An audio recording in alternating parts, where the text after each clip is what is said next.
That hey, I think we're live now. And hey guys, welcome back to another episode of the Typical Skeptic Podcast. I got one of my best friends with me, Matthew Mournian. You guys know Matthew, and I say he's one of the best tarot readers that comes on my show, if not the best. And this is a milestone episode. This is episode number 2600. And I got to meet Matthew in person many times, and he's really cool.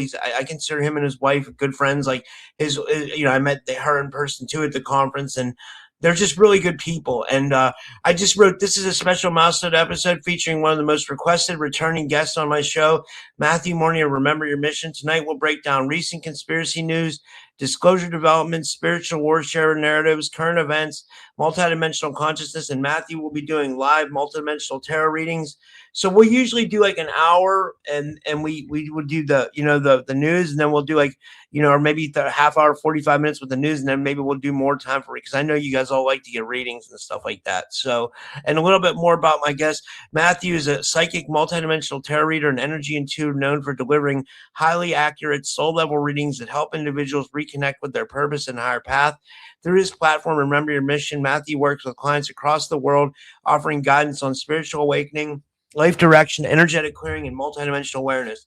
He's a trusted voice on this show, and he blends grounded intuition with higher dimensional insight, making his readings both practical and transformative. And you guys can check him out at rememberyourmission.com and on his YouTube at Remember Your Mission. And with all that said, I'd like to give him a big warm welcome back to the show. Matt, thanks so much for coming back on, man. How are you? Really good. Greetings. Hello, everyone out there in internet chat world. Greetings, children of the internet age, as it were. Yeah, here we are. I guess it's May, right? Somehow we made it to May, star date 2026. And yeah, man, life, I guess we could say it. Life is good mostly, right? How is it? Yeah. It's weird, right? It's weird. It's like I couldn't believe today of all days was the disclosure the day they released the UFO files, but then it seemed like a big nothing burger, I was like, what is it, Yeah, it was so funny. Like someone's put out a post on Reddit. It was like, this was one of the big finds from the UFO files. It was like from the 1920s. And it was like these guys, and they were standing there with this like little, like bizarre alien looking creature. And I was like, is this even real? I was like, what kind of shit are they giving us here? Like, I don't know. I didn't see that one. Nice. Maybe I took a picture of it. I wish I could find it. I gotta check hold on. Let me check my files and see if I took a picture because it struck me as weird, and I was like, what, I don't know if yeah, I think it was well, here is the thing, to be totally real, myself and a number of other people were like literally saying this, there's about to be some form of disclosure. You don't even have to be psychic in any way. You know what I mean? That doesn't even have to factor into it. Everyone could feel that we were on the verge of something. Given the socio-political status of our current world, it makes sense that we need a new layer of something juicy for the people to kind of chew on and to talk about and to hyperfixate upon, you know what I mean? Other than something like, the Middle East, or, you know what I mean? So I'm not saying that's all what it's about, but it's the perfect timing for it.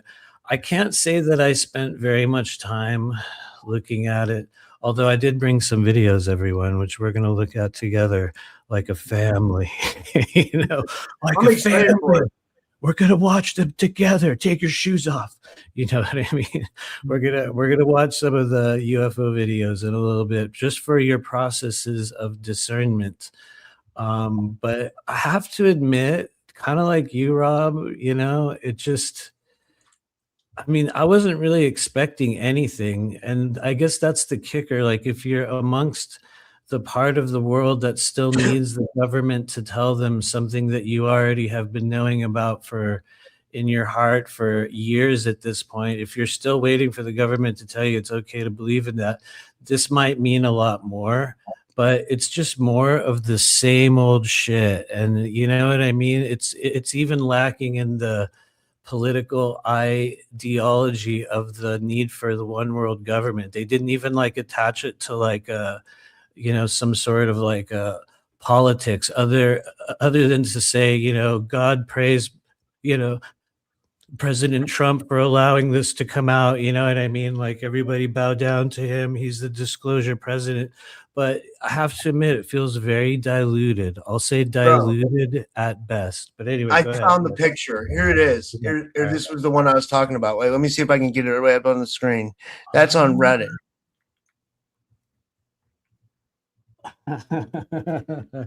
Okay. I'm like, what is that? Is that just like a deformed person or what? You know what I mean?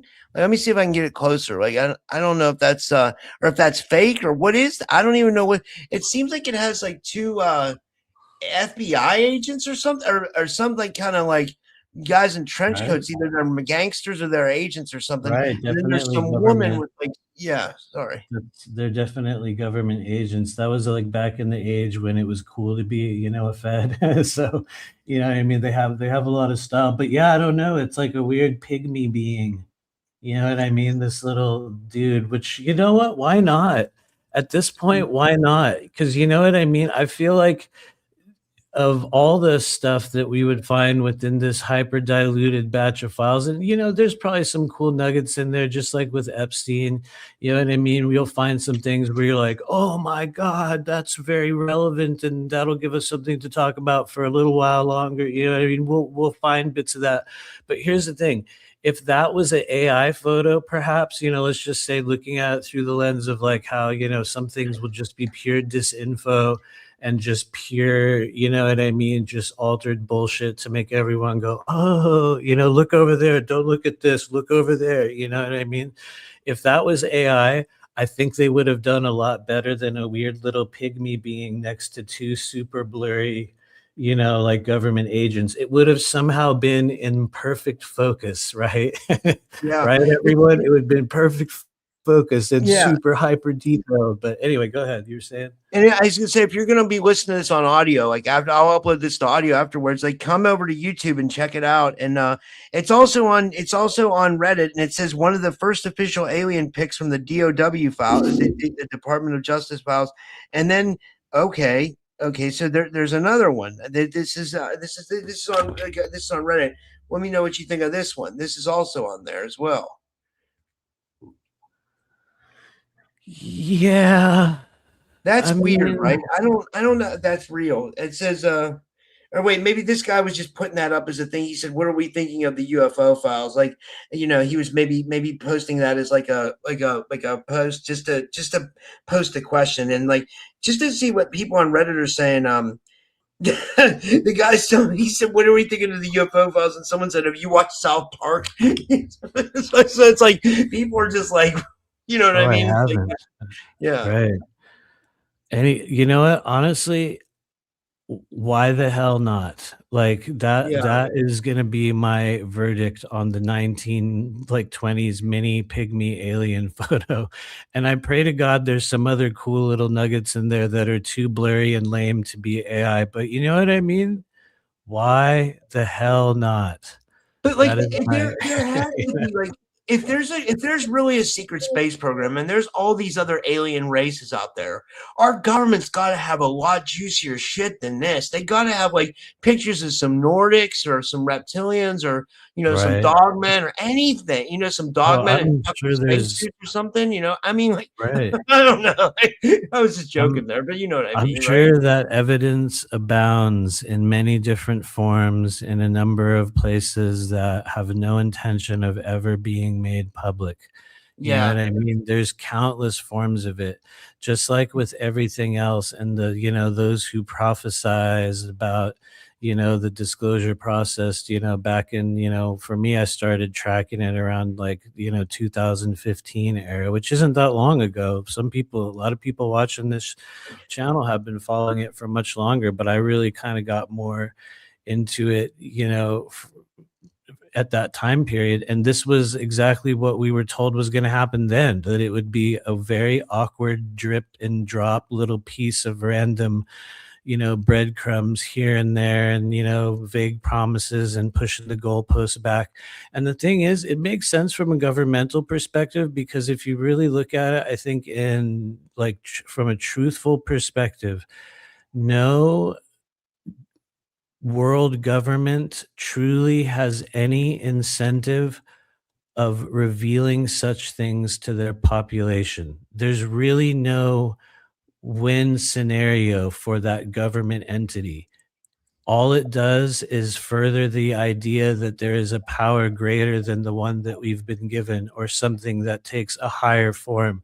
And not that that's the only concept at at hand, but there's just no reason. Like, what do they stand to gain from it? They only stand to lose. And just judging by the way the structure of our society works, I don't see that we're ever going to get those things. They'll come out from us regular people having experiences. But I mean, if you want to get technical, I know this is going to sound like some woo shit, and maybe because I'm a very woo person. So when I look at it from an energetic perspective, one way we could also rephrase that is by saying, when I feel into the so-called timeline, quote unquote, of where this goes, it does feel like in the near future there are sort of accidents that will occur. And I don't mean the structured problem reaction solution accidents that we Yeah. see, with these planned disclosures. There's going to be certain accidental waves of a type of disclosure that comes on a different level in a way that people can't really deny. There's going to be several of them. And what's crazy is, even though those are going to happen, it's going to be like with everything else. Everyone's just going to get up tomorrow and go to work. You know what I mean? And then you'll take out the trash. You know what I mean? I think we're kind of past the point with the status of like AI where the world's going to be halted. When a ship of like, aliens pulls up in Florida somewhere and heads out over to the beach, I think we're past the point in which that's going to stop the whole world, which kind of sucks in a way. Maybe I'm Yeah. wrong. It kind of sucks. We're so like jaded and like, like conditioned by AI at this point. And, we see so much absurdity that, and you guys know this is true for everyone in the chat. This is true. We don't even know who's dead or alive anymore. Yeah, that's a good point. Yeah. Right? It could be anybody, because next thing you know, there's George Droid videos popping up or like some other shit. And it's like they keep the cult of personality going. So it's like everything lives forever automatically. So it's like, you know what I mean? When that actually happens, like, because, everyone talks about like the Miami UFO thing, because I just know that was a popular focal point of the past. I thought there would be something about that within those files. Maybe they would dangle that one out there, but I don't think there is. I might be wrong. Somebody can correct that. But you know what I mean? If they really did just show up at the mall, it would probably just show up on like Instagram. You know what I mean? It would never be Trump going, okay, so here we go. You know what I mean? It definitely wouldn't be that. It would be a bunch of people taking selfies going, what? And then everybody knows. To me, Yeah. that's the type of disclosure that I think people are going to get at a certain stage. We'll get varying degrees of it, but it's Yeah. never going to come from a file drop. I don't know. Maybe I'm wrong. What do you guys think in the chat? What's happening in the chat realm? It says Terry says if they're even real. I think they're definitely real. I mean, it's just, I mean, if you ask any experiencer, they'll tell you that they've had alien contact, or like, I don't think it's that. It's just like, how much were we being lied to, and like, what's the extent of it? I think that's the question. Like, I think that's what. I mean, it's like any experiencer will tell you that they're definitely like, yeah. Like, I don't even know if I'm real. I'm just being totally honest with you guys. I don't even know if I'm real. You raised a good point. It's like Epstein could drop a video tomorrow, saying he's totally alive, and people might think it's AI. They're all, no, that's just Palm Beach Pete. That's Palm Beach. Oh, look at him. He looks just like him. Yeah, but yeah, I mean, they'll just say it's Palm Beach Pete or some other bullshit, and we won't even know. We won't even know. He'll show up at the mall in Miami with Charlie Kirk and George Droid, and you know what I mean, and like, what, people just be like, oh yeah, cool. You know what I mean? Nobody will even trip out on it at this point. Yeah. Which that honestly, would be kind of cool, I guess, maybe. It would be cool if like Epstein, Palm Beach Pete, and who else, Charlie Kirk, all just kind of showed up on the scene somewhere and just like we all fit, I mean, I don't know that they're kind of heinous, some of those people. Yeah, Charlie but Kirk, not so, but Palm right. Beach or Epstein and the other one, But see, I mean, that's kind of what the AI cult of personality technology does for us. It can take even a truly heinous historical character and turn them into a weird internet icon that's in all kinds of videos that everyone makes a joke out of. And suddenly people stop taking them so seriously. You know what I yeah. mean? And suddenly it's more about, are they dead? Are they alive? Is it real? Is it fake? Oh my God. You know what I mean? And didn't you see that video? They were out there. You know what I mean? Like, didn't you see the video of the Tic Tac? You know what I mean? Going back to the UFO thing. I expected 20 videos of Tic Tacs, to be honest with you. Which I guess was there even any? They, I didn't even see. I got to go through them. I got to go through them with like a fine tooth, like or whatever you call it. Right. Like, when I have time. I mean, because Jason told me that the server got overran today. He said because I guess everybody was trying to access them that they because Jason's been kind of going through them extensively. He probably knows all the best ones to watch. You should have him on the show in the coming days and do a breakdown.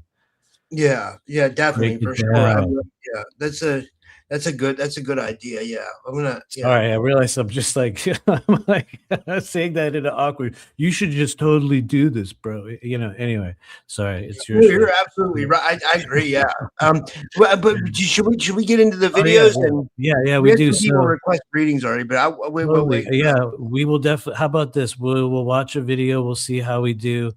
There's probably another one that we should all look at, and then we'll just see where that is. But I just forgot what I was gonna say, so I just lost my train of thought. So maybe that means we're just gonna go to the next stage. Oh, right. Here we go. As I pull it back in. So, what I did for everybody that is here, what I did was I just asked, X or Twitter, if you're old, show me the top 10 UFO disclosure videos that came from the, file drop today. So this is just what X deems as the most popular of those videos. I'm not showing them because I think they're the best ones, because I haven't seen very many. You guys that go through all this stuff, you're going to know way, way more about it. Like, I hate to say it, I approach it with a very skeptical kind of, I'll admit it, kind of a jaded perspective at this point. And I think most of us do, because we already know. It's like we already know. We know, you know what I mean? Underline, like we already know. It's like the world's catching up with this shit that everyone knows already, and it's catching up with it in such an angular, honestly fucked up way that it's going to come out really sideways. But anyway, let me stop ranting. Let's watch the video together. Everyone, all right, you guys, take your seats. We're going to everyone take your seats down in front. We're going to watch this video together. So, this is what the Twitter AI deems as the current most popular files. Let's just go through them. So I don't know who this person is here. Nova Intel. The U.S. Department of Defense has released UAP related files, saying people can now draw their own conclusions from the material. Important to note that the Pentagon's 2024 report said there was no verified evidence of extraterrestrial life or alien technology. Let's just take a look, shall we? One of these is kind of cool. For the record, one of them is cool. Can you guys see this? Hopefully everyone can see it. Let's make sure the audio is working, although I don't think there's audio on these. Were you guys able to see that? Whoa, I saw zip by, yeah. What the hell is that? Zippy little Tic Tac guy over here, which I guess is cool, right? On any given Monday afternoon in the world of UFO Twitter, it's almost like the majority of us have all seen this video before somewhere, somehow, yet Maybe they all just blend into the same one after a Wouldn't it time. be So, funny if the government got their videos from like regular ufologists and they just put it up on the DOJ website or you know what I mean? Like, like, honestly, like I would not be surprised for 1 second. But let's watch another one, shall we? Actually, here, let me go ahead and let me try to check this chat situation here. You guys are picking this up. I love this though, man. I get excited by this stuff. I always say like, if you guys watch like Priscilla, who comes on my show, she gets amazing. She gets amazing UFO footage. She's Which yeah, honestly is kind of my point. She's just, like a person living in our world, and this is the best they can give us. She can go take yeah, these videos on Friday night and like, hey, look, there they are again for the 100th time. I know exactly where to film them. And then exactly. Yeah, we're supposed to take this as like, oh my God, there's a white orb passing by on the screen. It's like, nice. But let's yeah. watch another one, shall we, everyone? This one's actually kind of interesting based on the shape. I hope you guys could. Let me put this on full screen here. Based on the imprint this one Ooh. makes, I have to What admit, the hell is that? That is a weird one. that it's an interesting shape there. What the fuck? I mean, I'm sure somebody out there in, sensible, rational human mind land would be like, oh, that's one of them drones, I don't think it is. To me, this is probably the coolest one of the videos, which I'm going to be real. Once again, for a governmental disclosure, I'm like, this is cool. I haven't seen this before. Maybe everyone here has seen this, but still, it pales in comparison to what we, as, if you want to call it a soul group or whatever kind of, unifying term you want to use, it's like we already know so much more than this. You know what I mean? So, and not that it's about, knowing more. We've already heard about all these things. I mean, that's also cool in and of itself. But I mean, in some ways, once again, it's like that's the best they can do. So anyway, are you guys ready? What is everybody saying in the chat? Jason says, "Is that a UFO?" Whoa. Maybe because of the design, it's something similar to a Star of David. I don't know. Oh, It's a is bad it? joke. Okay. No, that's okay. It's very of the moment, And as Terry it says were. it's an openum. It's an openum. Like it's what do they call that? An openum wheel. So yeah, that was William Easton says it's a snowflake. Okay. We got a snowflake. We got a snowflake graph. Oh, okay. Aurora Diamondheart says it's a seraphim. Actually, like that meme with the dude, and he's like, actually, that's probably I would buy that one. Anyway, And by the way, no hold- disrespect to any Jewish people in the chat. I wasn't trying to. I was just reading the chat. I was just trying to make a joke. It was. Oh, I don't mind a at all, bad joke. man. I would say disrespect anyone and everyone at some point. If you're not disrespecting people, if you're not disrespecting somebody in this business on a daily basis, are you even real? Like, you know what I mean? Like, do you even have human opinions? I don't know. Let's watch another one, guys. This one goes by real fast. Okay, this one takes place real quick in the blink of an eye. So you gotta really watch it. It's only 10 seconds. Why did it pause? It's got to be the cabal. The cabal paused this video. It's the Rothschilds. They don't want you to see it. God, it's probably the cabal. Did you see it? I didn't. Oh, whoa! They just zipped by real fast. Holy shit! Yeah. So I guess that's an important disclosure. Ready? Here we go again. Don't blink. Dude, that's crazy. Like you'd think they would have better footage than that. Like, like don't blink. Are you guys able to see that in the chat? Do you guys see the black blur of energy that passes across the screen? That reminded me of an Atari game. You remember the Atari The Atari games, like. Oh yeah, yeah, Like, yeah. What is it? Like classic Space Invaders kind of yeah, style. I think I know what you're talking about. We had several representations of that back in the day. Honestly, Rob, that's it's how so you know cool. when you're old. That's how you know when you're old. If you can remember when the Atari 2600 came out. I If you love can that. Yeah. remember when the Atari, I was way too poor to have Atari, dude. I didn't even get one until they were not cool anymore, and then I got the lame one, the Sega Master System.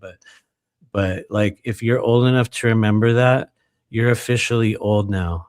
I'm sorry to say this. That's no disrespect, although I probably just disrespected everybody.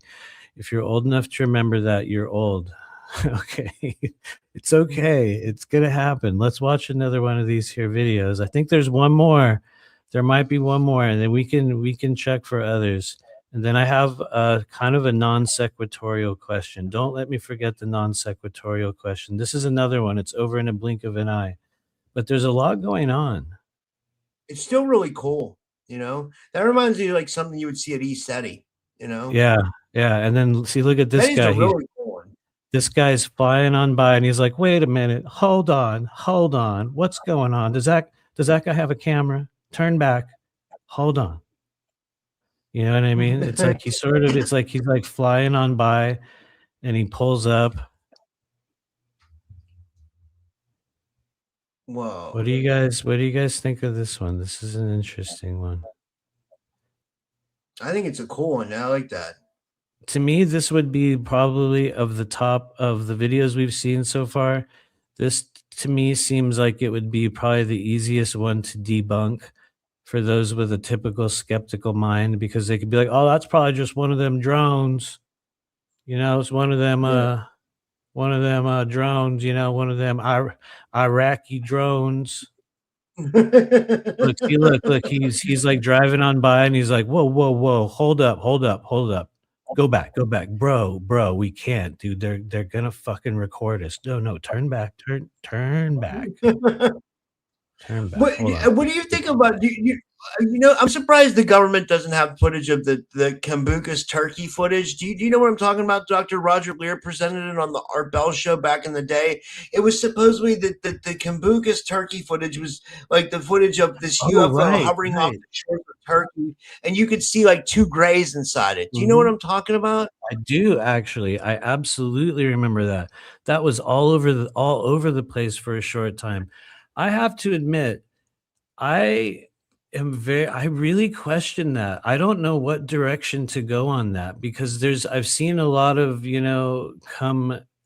competing opinions, from the what's the word, Fata Morgana, like mirage effect, to, what was another one? It was actually them testing, something like blue beam, early stage. And then the other one was, oh, it's just the blur effect from the camera that's watching it. Or, you know what I mean? There was a lot of humanizing of it. And but I have to admit, it's a trip, because it really was like there was a little dude in the craft, right? Like there was somebody in there like moving around, as I recall, right? Yeah, yeah, absolutely. That was the crazy I one. wonder So if I can. honestly, I don't know. Maybe you should try to pull that up. I'll bet you can. I've just noticed that like the quickest one to pull up videos lately is X. Honestly, X is quick. They're fast on the draw. That's probably the Grok AI. Grok AI is good at pulling up popular media quickly. But anyway, we will stop sharing that. So what do you think in the chat?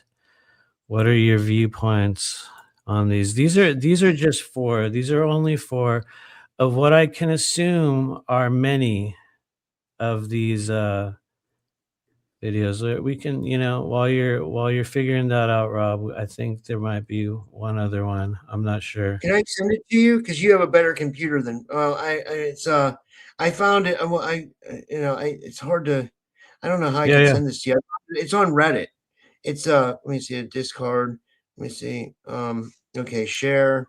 I could copy it and email it to you. You, email will probably be the fastest way, because then I can see it right here. Otherwise, I can check my phone. Okay, I'm gonna email it to you now. Okay, while you're doing that, I'm gonna see what everyone's saying in the chat here. Missing Time says it's just part one of the dump. I read that earlier, and I think that is, I would like to think that's possible, right? I would like to think that there's gonna be something really awesome, and, I would love to see some folklore about reptilians. I would love to see that, that was kind of hinted at. You know what I mean? I'd love to see more about what they're going to choose to disclose of anything surrounding a breeding program, because, that was one that was allowed to slip through the cracks, through some politician's lips, as if any of it's accidental. You know what I mean? As if any of it is at this point. So, there might be something cool. On this Reddit post that I sent you, it should be in your email. It says it's Oh, the okay, most here we go. debated UFO footage of all time. It says Turkey UFO, 2008 film by Roger Lear, who was a pioneer in alien implant research. This was later confirmed to be authentic by a university. So whether it's the real thing or a prop remains unclear. Right. I think, oh yeah, here we go. We got it. We got it. We got it. Okay, cool. Let me cue this up here. I think we're I ready. originally heard about this on Art Bell back in the day Yeah, when Roger Lear was on, and then he died shortly after that, But I right. mean, whether it's real is, that's one or two, I don't Totally. know. Let's see what people in the chat are saying real quick. William Reason. Many UFOs, UAPs probably are advanced drones. Yeah, probably. Even today's cheap consumer drones are pretty amazing tech-wise. I agree. I have a weird little drone. The only thing that sucks about it is it can only fly for like 8 minutes or something. It's like, it's really cool, but it was one of the early ones, and I'm like, I'm bummed on the just the flying time is weak. It's weak. But okay, Joanna LeBlanc's life has been changed. I think we all need to go ahead and acknowledge this, the gravity of this now moment. Terry B says, some are ours, some are not. A family member in the Air Force in the 60s saw a UFO in a hangar with Air Force markings. I believe that, absolutely. I'll bet you they did. I'm positive that they did. You know what I mean? And, I think that everything that we get to see here has just been carefully chosen, which, some people are very skeptical about. They're like, oh, this is just pure disinformation campaign. This is part of the one world governmental overall plan, the great reset, insert conspiratorial world overtaking, terminology here. And it probably is, on some level. But I think also a certain part of it is, just stuff to you know what I mean? A certain part of it is probably literally true. You know what I mean? Like you're saying, some are ours, some are not. Who knows? Anyway, I'm kind of losing my train of thought on that part. Andromedan says, I would like to see ships that I see sometimes in my dreams, not a potato camera, right? Okay, hold on. Let me show this. Let me show this here video, and then Well, that Renee says she's in the audience. Renee's in the audience. She says she has an autographed copy of The Aliens and the Scalpel by Roger Lear, 2013. That'd be cool to have. She says she was at an herbology conference in Joshua Tree, contacting the desert. That'd be cool. Yeah, I don't know what I thought of Dr. Lear and his alien implants. I mean, I thought it was all cool, and I thought I agreed with it. But I mean, I don't know. I want it to be. I want to believe. I'm skeptical, but I want to believe. You know what I mean? I feel you. I feel the Fox Mulder vibe on that one. Yeah. It's not showing. Oh, there it is. Oh, there it is. Yeah. This was 2008 from Roger Lear, guys, and supposedly you can see aliens. Two beings. That the photos on the right are supposedly zoomed in. Yeah, well, you can see the two beings in there. I don't know if that's real. I don't know. I mean, supposedly I'm very much like you on this one. I would love to believe that somehow we got this awesome video of the cross section of a craft and there's a little dude chilling in there. I would love to believe that that's a gray. I'm willing to go there just purely for fun, just to say, you know what, why the hell not? Because here's the thing. This video came out at a time when there was no AI. There was no AI. Yeah, it was 2008. Right? Yeah, it was 2008. Like, and guess what? The word drone wasn't even in our vocabulary. You know what I Right. mean? I'm sorry, I didn't mean to interrupt Totally. you. I was just saying, Totally. Nobody was talking about drones. No one, you know what I mean? Drones were not a factor for us at that stage of the journey. So, here we'll watch it. We'll watch it one more time for your consideration, ladies and gentlemen. Let's watch it one but more time. as you can see what Matthew's saying, like as you can see, they're even saying on Reddit, like they're debating it on Reddit whether it's like fake or real or not. So we're not saying it's real or fake. We're just kind of presenting it for you guys to decide. You know what I mean? It's I mean, I feel you. I think if there's one thing that we can all agree on at this stage of our journey on Earth, we really have reached the point where you can no longer trust your eyes. yeah. You can no longer trust your eyes, which is a sad day. It's a sad point to be at. But that's the nature of the AI matrix that we all somehow chose to enable as a timeline option that we're currently living in right now. If this is real though, Matt, I was hoping that the government would have stuff like this. You know what I mean? This is exactly what I was hoping would come to UFO files. And I don't know Right? why they don't use Maybe it their will. UFO Maybe files. this will be in the second. Maybe this will be in the second drop. I don't know. Yeah. That would be cool if Yeah. it was. I'd be into that. But Yeah. I mean, it's so hard to say whether it's real or fake, I mean, it's like because I guess it's like if unless we're there, how do we know, right? yeah, here's one thing I can say, and I do have a video of this. And what's crazy is technically I could dig through after a short time and actually find this video. Maybe I'll show it to you on like a later show that we do.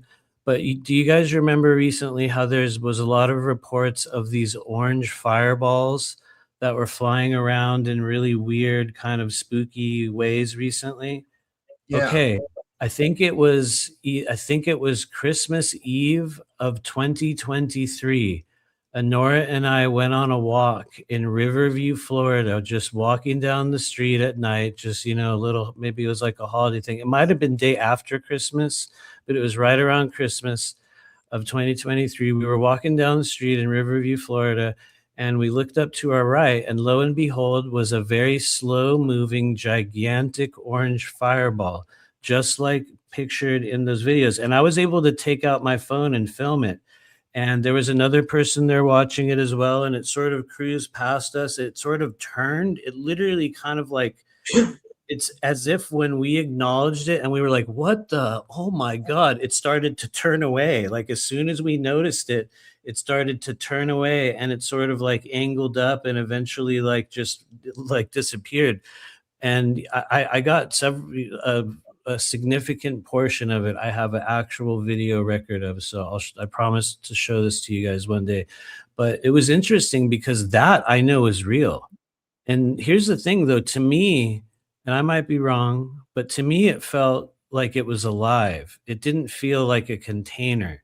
It didn't feel like a piece of technology. It felt like a being to me. I'm not saying that's what was pictured in the videos we saw, but we did see these orange fireballs recently. I'm sure you recall seeing one of those videos, and I can affirm with firsthand experience. I'm like, yep, those are literally real.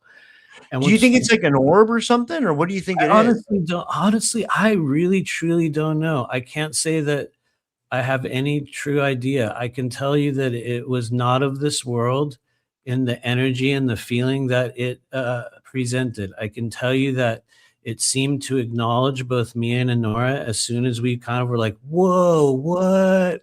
It kind of just like angled itself away, like almost like a car going, whoa, okay.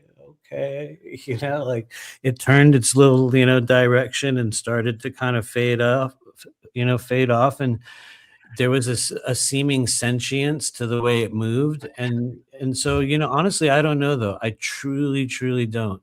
All I know is it happened. You know what I mean?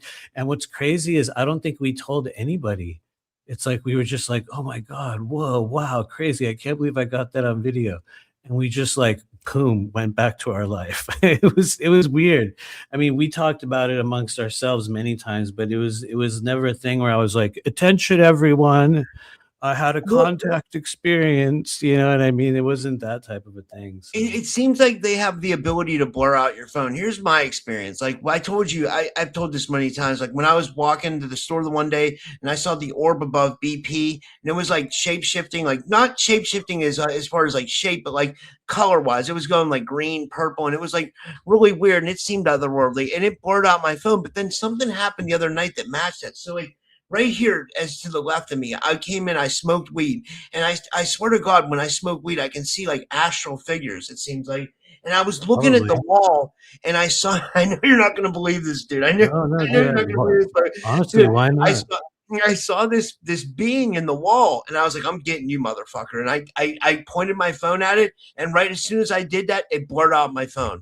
I swear to God, on my dad's screen, I was like, so it seems like whatever these beings, whether they are, whether paranormal or ufology, they have the ability to like fuck with your phone, which would make sense with other accounts of like people in ufology where they said that they made cars mess up and stuff like that, and all kinds of weird, I don't Oh know. yeah, Yeah. I mean, absolutely. so I feel like beings are watching us all the time, like entities, like astrally, like it seems like they like to like, Mhm. peek in on humanity or something. I don't know. Like, Absolutely. Some people out there would even say that anytime, and this is not necessarily a belief that I hold, although the fundamental of it is true. Anytime we use plant medicine alone opens a gateway into some form of another, realm, whether it be a higher, lower, or a parallel plane of non-physical energy. You know what I mean? That's the nature of, if you want to just call it drug use, as it were, it's going to open you up to something. So honestly, yes, you probably did see it, and there probably is something there. And I have no doubt that it interfered with your phone. I don't know why ours was not interfered with. And maybe there's a difference. Maybe there's times when, well, clearly there's many times when people's technology is not, otherwise we would never have had a video. But maybe yours was benevolent and they wanted you to see it. You know what I mean? Like they wanted you to, or honestly, something I like that. think anytime we see something like that, it's because we were supposed to. I know that sounds kind of cheap and like, like, yes, it's because you were meant to, but no, I mean, something like that in that sense, a multidimensional interaction. It's because, we agreed to have it, and it's happening on multiple different dimensional planes at the same time, which is why it's multidimensional in nature, which I think is why we tend to hold on to, or one of the reasons why, and re-talk about and fantasize about and rehash and like seek, we seek as a group, we seek those experiences because it's happening on a number of planes. And to me, what we encountered was, I would say, more alive than it was technological. However, in the people I've worked with recently, actually, I can say that something I have noticed about some people that suffer from targeting, um, is that one of the ways that we know it's oftentimes technological, or it's funny to hear myself saying this word in a sincere manner, but I will say it. It's or of a program nature, you know what I mean? Like having to do with one of the programs, it'll usually have elements of technological suppression. It'll Yeah. have a heavier level of mind wiping. It'll have much more things like voice to skull or negative thoughts interference or core wound reactivation, or you know what I mean? I'll just say it'll fuck with you way harder than if you encounter an organic extraterrestrial being. In fact, in many cases, some of the early stage, what I would call the extraterrestrial experiences that I had early on, that I believe in my heart of hearts were authentic experiences, were actually experiences of pure love, which I know sounds so cheesy and so like, oh, wonderful. I bet it was the Galactic Federation of Alliances. No, no, no, it wasn't. I bet it was Archangel Michael and Lord Ashtar. No, no, it wasn't them either. It was a totally different thing, but you know what I mean? So it's like That's hilarious, though. it wasn't some archetypal character, that was like, what's up? It's me, Valiant Thor. You know what I mean? It wasn't like some character. It was a whole different thing. A being just showed up. You know what I mean? There was no conversation. There was no stop using nuclear weapons, clean up the earth. There was nothing like that. It was Well, just like that's what happened moments. with me when I saw this being in my wall. He never projected out to me. It was almost just like I was just seeing him in the wall, and he didn't put any thoughts in my head. Nothing happened. It was just like he was there or whatever it was, and it was almost like he was there to observe or watch or like I don't know. Maybe it's the thing that's fucking with me all the time, or maybe he knows about the thing. Maybe I don't even know if it's a he. It could be an it, but whatever it was. Like it looked like it had like the imprint of an alien, or what we would call an alien. But it could be, but my mind was putting that together from the glare of the wall. I had the infrared on, so I don't know. I mean, I'm just thinking of all, I don't, Honestly, some people will be shocked to hear me say this because I think even Rob, how skeptical I am about such things. And I think doing this work professionally, those that really invest years in it, you will. Unfortunately, that's one of the hazards of doing this. You will become skeptical and somewhat hardened to certain forms of multidimensional, whatever it is that presents itself. I can't say everything because, there's so much that we don't know. But that said, I have heard of and encountered people that have had was essentially a gray attached to them on the lower fourth, like density planes. The weird part about it is it'll usually be linked to you through DNA. So it'll be an aspect of yourself on a lower dimensional plane, like in some ways a distant one, or in some ways what some people would call a future version of yourself. And they'll draw on your energy in this life. They'll sort of vampirize you. They can't kill you because they're an aspect of self. And it's not like a demon where it wants you to, what's the word we're allowed to say, self-delete. You know what I mean? It won't try to do those type of things to you. It'll just steal your energy and make you sick. And I have heard of several examples of people that have had attachments such as that, which is hard to deal with for a lot of people because you'll go to other people to try to get it cleared. And in some cases it'll help, but in most cases it's something that you have to deal with within yourself because it's an aspect of you on a lower dimensional plane that's victimizing you in some way. And I know for some people that'll sound easy to grab onto. For other people, that's like, what, bro? What? You know what I mean? You can buy into whichever version of it you want, but the end result is that you can summon around yourself a form of attachment like that will just sort of hang around, and it might, do stuff to you. You might interact with it on a certain level. Maybe you have something like that going on. Maybe it's just parasites. You touched on something that it's one thing I've noticed from this whole attachment thing is it seems to be like tied to my psyche in a way that where like if I get like worked up or if I get like severely triggered or something, it seems to like act up more. You know what I mean? So where like I've noticed that like breathing exercises and meditations and like stuff like that seems to help it a little bit. So when you get worked up, what sort of emotions show up? Oh, I don't know exactly. I mean, like you mean like well, I guess the regular ones, like upset, anger, anger, pissed off. right. Okay, totally. Anger, frustration, probably, and it kicks off this like negative thought wave, right? And then something will manifest after that, right? Yeah, like an attachment will trigger. Yes. So I'll approach it this way, and I mean this sincerely. If you and I were in an energy clearing session and you were telling me that, I would, in that energy clearing session, be working with your gallbladder and your liver channel. And I'm not saying that because I know you and I always talk about the liver, and everyone's talked to you about the liver, and it's been like a million times. Everyone talks about it. But usually, if you do have an attachment, it's going to be sort of nestled, or the attachment points often are in the chakras or the meridians. And attachment, or what we would call negative parasitic energy, it loves the gallbladder channel. And one of the ways it tends to kick off is through negative thought forms or negative thought form loops where you're spiraling through negative emotions and then this series of things just starts kicking off and spiraling, and next thing you know, something's like grabbing you and touching the side of your head or something like that, or it just gets really weird in whatever way it gets weird. Well, And I one of looked the it up. It's like a spiritual condition too. Like I actually looked it up on Google. I was like, because I was like, is there something like that attaches to your crown and it feels like shit's crawling on you? And Google said that. It said people reported this as like a Mhm. spiritual condition where they feel like things are attaching to their crown and things might be crawling on them, or like, a parasite or something like that. So like, I guess it's somewhat of a known, I don't know, not tradition, spiritual condition. Yeah, something if that Right. makes, I don't know. It makes total sense.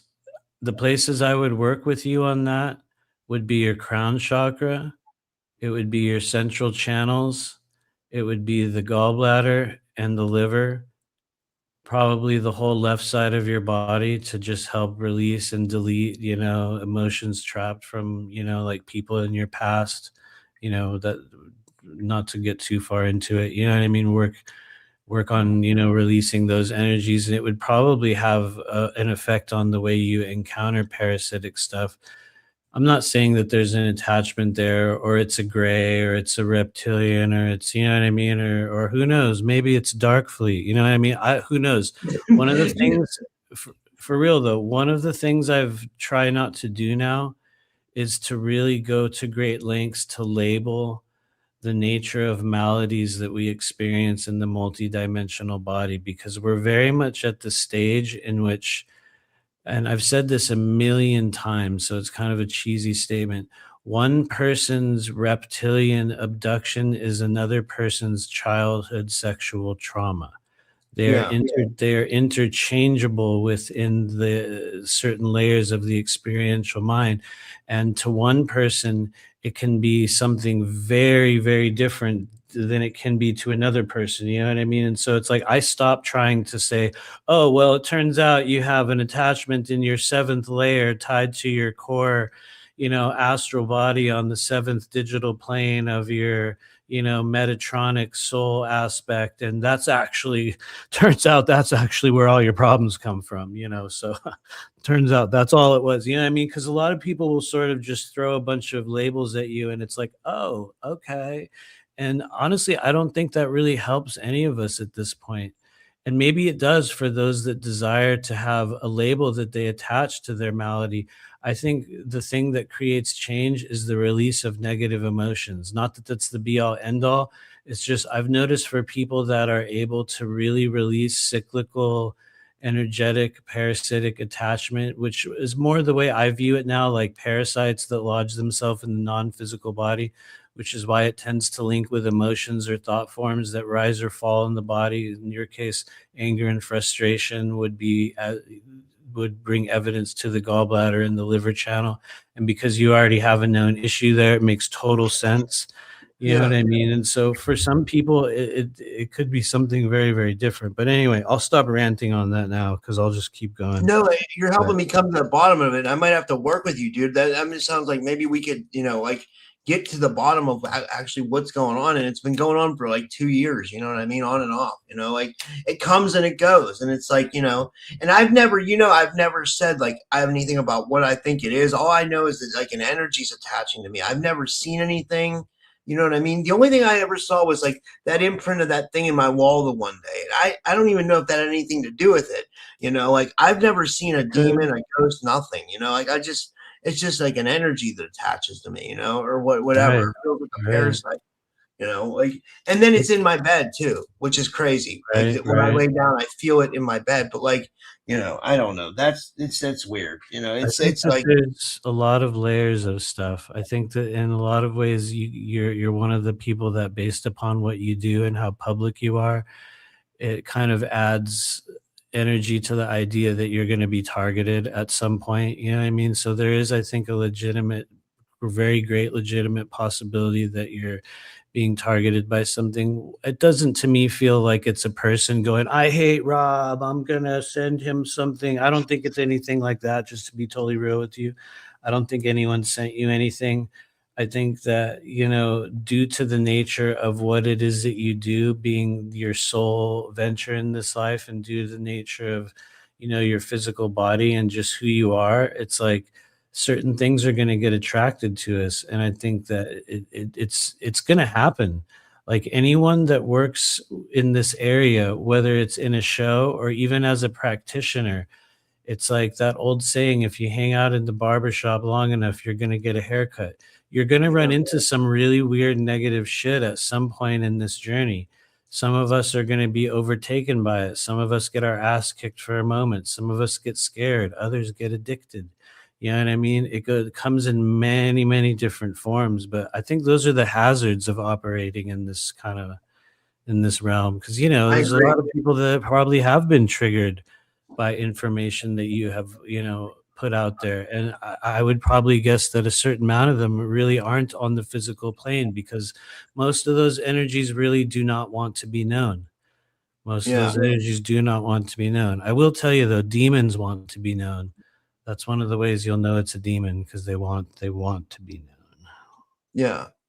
Popular it's like Lavender Sky says, if you have a kind heart, it's like shining light entities can see the light and they're attracted to it.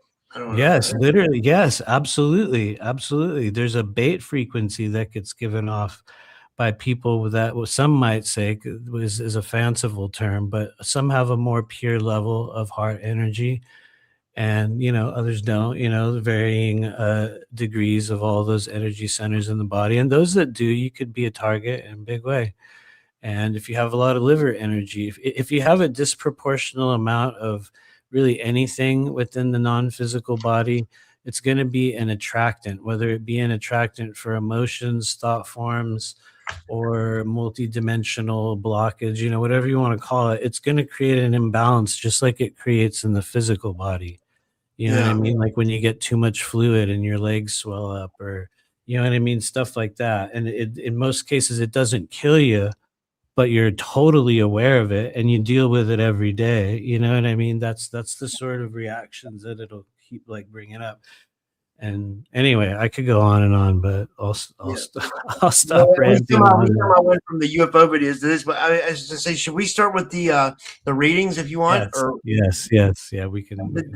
At least we're making progress, dude. Like you gave me a lot to think about, man. Honestly, I think you came up with some possible solutions. Like honestly, like I don't know. Like if you want to get technical, let's say if there is an aspect of Rob's shadow self that is going to certain lengths to draw his energy, to keep him sick, to derail his timeline.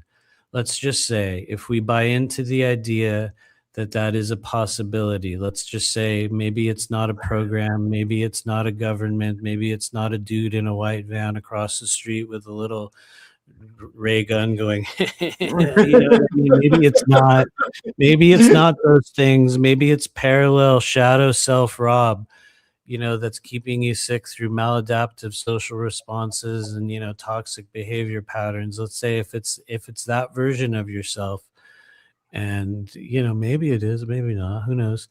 Let's just say if it is, this is the hard part. I hate to say it. The hard part is, if it is, then the only one that's going to be able to release it will be you. Wow. That's the part that sucks about it. Because it's like, oh, you mean it's something I eventually have to do for myself? That's why no one can do it for me. And it's like, yeah. Yeah. Wow. Which I'm just saying, everyone goes through it. Everyone goes through it on a certain level, like whether it be through earth-based problems or multidimensionality.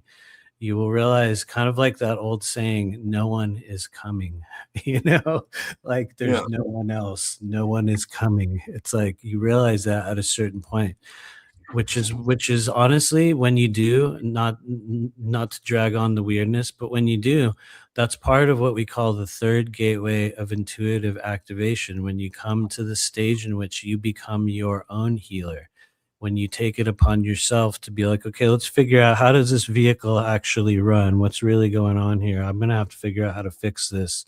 You know what I mean? Because someday the shit is going to hit the fan and I'm not going to be able to go anywhere. And there's going to be nobody for me to turn to.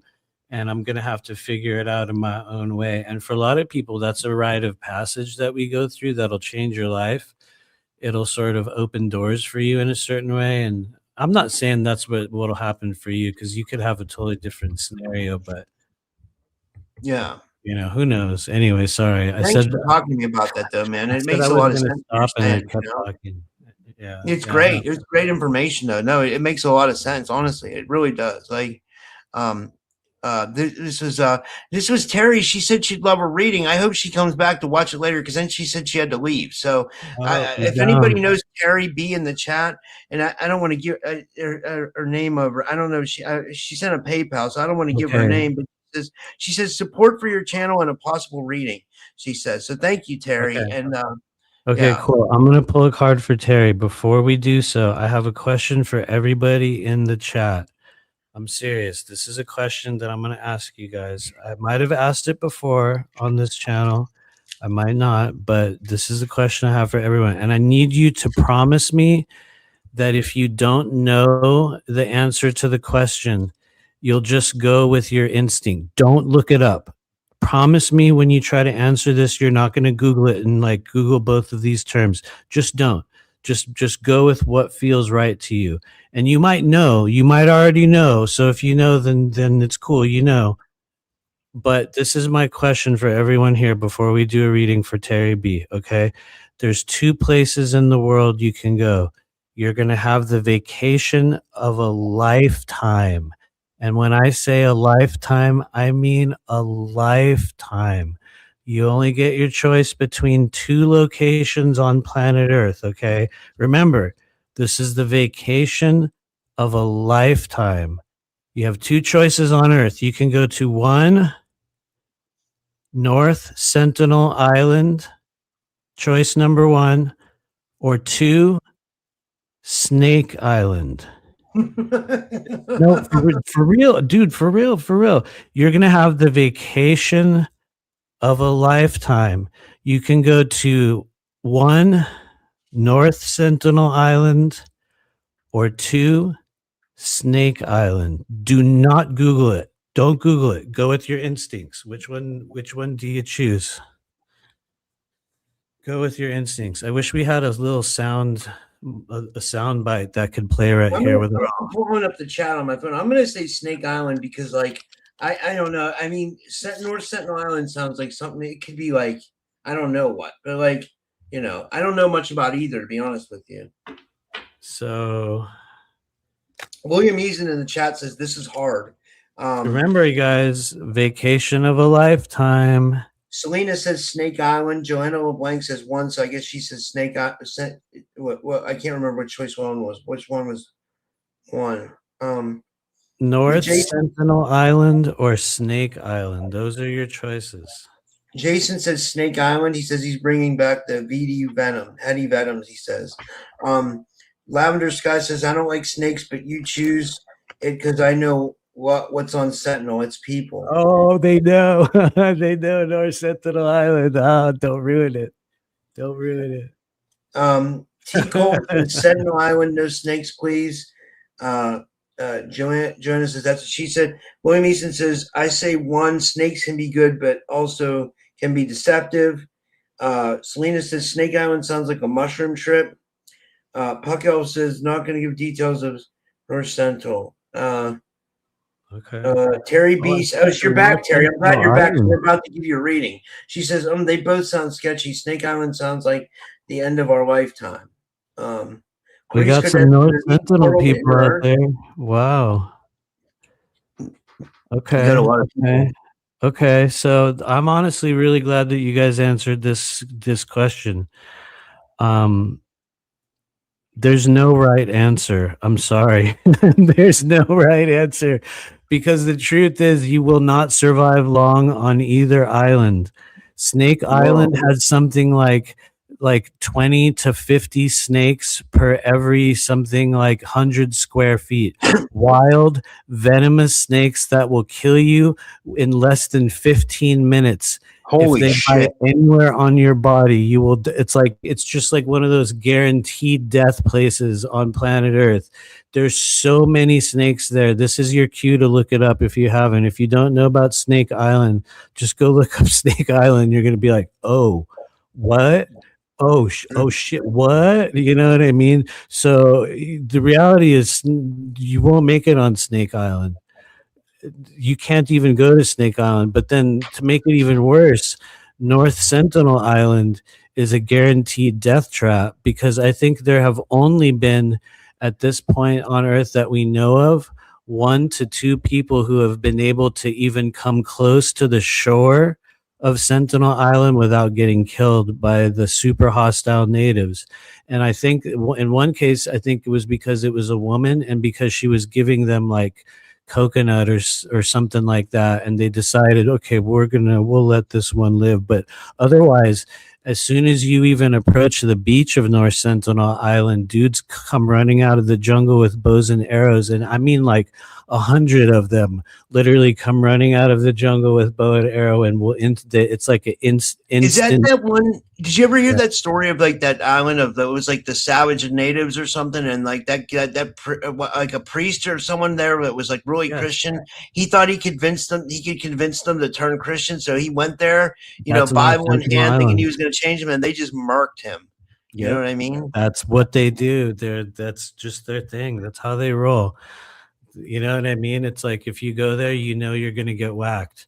It's going to happen. So unfortunately, guys, I'm sorry to report, there is no right answer. There's no right answer. But if I had to take my chances, though, like let's say if I was going to take my chances in this real life world, I would probably go to Snake Island as well. Because I think that even though there is like an ungodly, like, and you can go look this up, everybody, go look it up. If you don't believe me, literally just Google like how many snakes are on Snake Island. There's like multiple dozen snakes per square footage. It's like overgrown because they don't have any predators there. There's no animals that kill the snakes. So the snake's the top predator. So they grow ungodly sizes, and they can just, they just do whatever they want. And so, you know what I mean? I think if you went to Snake Island and you had the right gear, like you had a really thick hazmat suit, perhaps, you know what I mean? Like, let's say if you went there with a good thick hazmat suit, I think you could make it. So even if the snakes start biting your like ankles, it's not going to go through, you know what I mean? But how long can you live inside a hazmat suit 24 hours a day? Yeah, really. How do you do that? You know what I mean? Like, and how do you have the vacation of a lifetime? Yeah. Diane Carly Jones says, how is that a vacation of a lifetime? Because it's the last vacation you'll have in this lifetime. That's why I was saying that. Literally, it's the last vacation of your lifetime. Anyway, sorry, Terry B, let's do a reading. Are we ready? Yeah, I'm ready. Okay, here we go. For all those of you guiding Terry B, we're just going to jump on in. We're going to pull you a card. Anything that needs to be seen or heard or known for Terry B. It's 2026. What's going on in May? 3, 2, 1. Boom. Whoa, you got the Lovers. That's a fun way to start it out. And so you need to ask yourself, when you see this card, Terry B, what does this represent for me right now in my real day-to-day life? Maybe you're currently in love with someone. Maybe you're seeking love. Who knows? Maybe you're in just a stagnant relationship. Maybe you've been alone a long time. Maybe you see this and you're like, no, thanks. You know what I mean? It might mean something else to you, but your meaning that you pick up whenever you see the Lovers, this is for everyone else out there too. Your meaning of it's the most important thing. That's kind of one of the things that we learn in tarot class about the Lovers, about the Two of Cups, is it represents something a little bit different to each person. So now that I've said that, your meaning is the most important. I'll tell you the other meanings of it. When it shows up in multidimensional tarot, this is a time to begin loving the self. It really depends upon your current status in this world, but it's a time to practice self-acceptance. It's a time to harmonize the aspects of your divine masculine and your divine feminine, or to put it more simply, just the male and the female versions of yourself, to come to full acceptance of what you've become at this stage of your life, and really to begin to see yourself in a different way, engage in acts of self-love. Depending on the current status of love in your life, you might be seeking it, you might be avoiding it, you might be healing it. One of the things that really helps the lovers manifest in whatever form you desire it to is that you begin to call things out exactly as they are, but not in the traditional way that you call something out and you don't make a big deal out of it. You give it love. You give it love, you give it grace, you give it full acceptance. And so there's a little bit of that you're asked to give to yourself at this time. It doesn't matter what your status, where you've been, what you believe, or what you feel about love at this stage of your life. Out of all the cards in the world of tarot, they seem to have brought you the one that is literally about love at this stage of your life. So ask yourself, how am I expressing it? To whom am I expressing it? How am I expressing love to myself? What am I accepting about myself? What aspects of my masculine self and my feminine self am I coming to terms with and accepting and harmonizing in a different way at this stage of my life? It's a lot more going to be about self-examination for some of us. And then for other people, it's going to be about this coming into your life. If the question is, might I meet someone and begin a new relationship? Let's say if it's that simple for you. If that's something that you're asking, yeah, literally, yes. So honestly, I think it's a beautiful thing, but I'll stop there. That was amazing. That's That was the amazing reading. lovers. Yeah. I hope that resonates with you, Terry. This was a reading. This was a question from Barefoot Sungazer. He doesn't Sure. necessarily want a reading. He just says, or he, she, I'm not sure. She says, can you ask him what he thinks about J seals and their removal? What he thinks about sound, then yourself Thank you. versus, and then you're done. She I said. have controversial beliefs on the J seals and the many layers of seals in the body. First, the non-controversial part. Number one, they're real. Many of them are there. And now for the controversial part, what I've seen and the ways in which I've operated within the JSEAL infrastructure has not been one of removal. It has been one of maintenance and clearing. What I was shown within the JSEAL imprint or architecture within the body of many of us, I can't say all because I haven't seen everyone's energy body, but within vast majority of people that I've worked with, these are areas or pieces of us that aren't necessarily always meant to be utterly removed. Think of them like pieces of an ancient plumbing system, pieces that were intentionally blocked off, pieces that were shut off, that were shut down. You won't always need to remove something that energy has been cut off or shut down or blocked. In fact, one might argue that you would simply restore flow, that you would clear out certain areas, that you would remove the waste or the toxicity from those pathways that have been, whether they were genetically clogged, whether they were energetically clogged, whatever form they are. And one of the places where we often see that taking place, that sort of clogging, that sort of planned clogging of the energy body takes place within the JSEAL infrastructure, which is very real. Some of it, limits the longevity of the human body on Earth. Some of it limits the level to which we are able to utilize Kundalini energy in the body.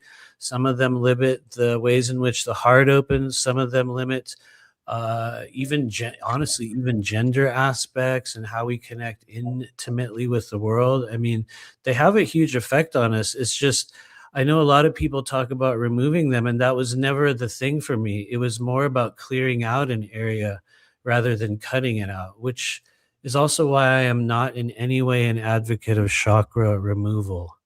I don't, I think it's okay to deny the chakra structure and be like, I don't, believe it's real, or I don't work with chakras, or you can even say, I don't give a shit about chakras, or you can do a Tony Sayers and be like, they're negative matrix implants. Whatever you believe about them is fine. It doesn't change the fact that we all have them.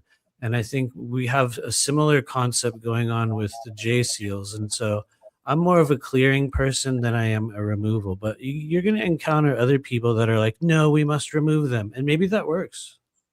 You know what I mean? Maybe it probably does, but just think, if you did remove them, how come the problems represented by their effects on the body keep coming back?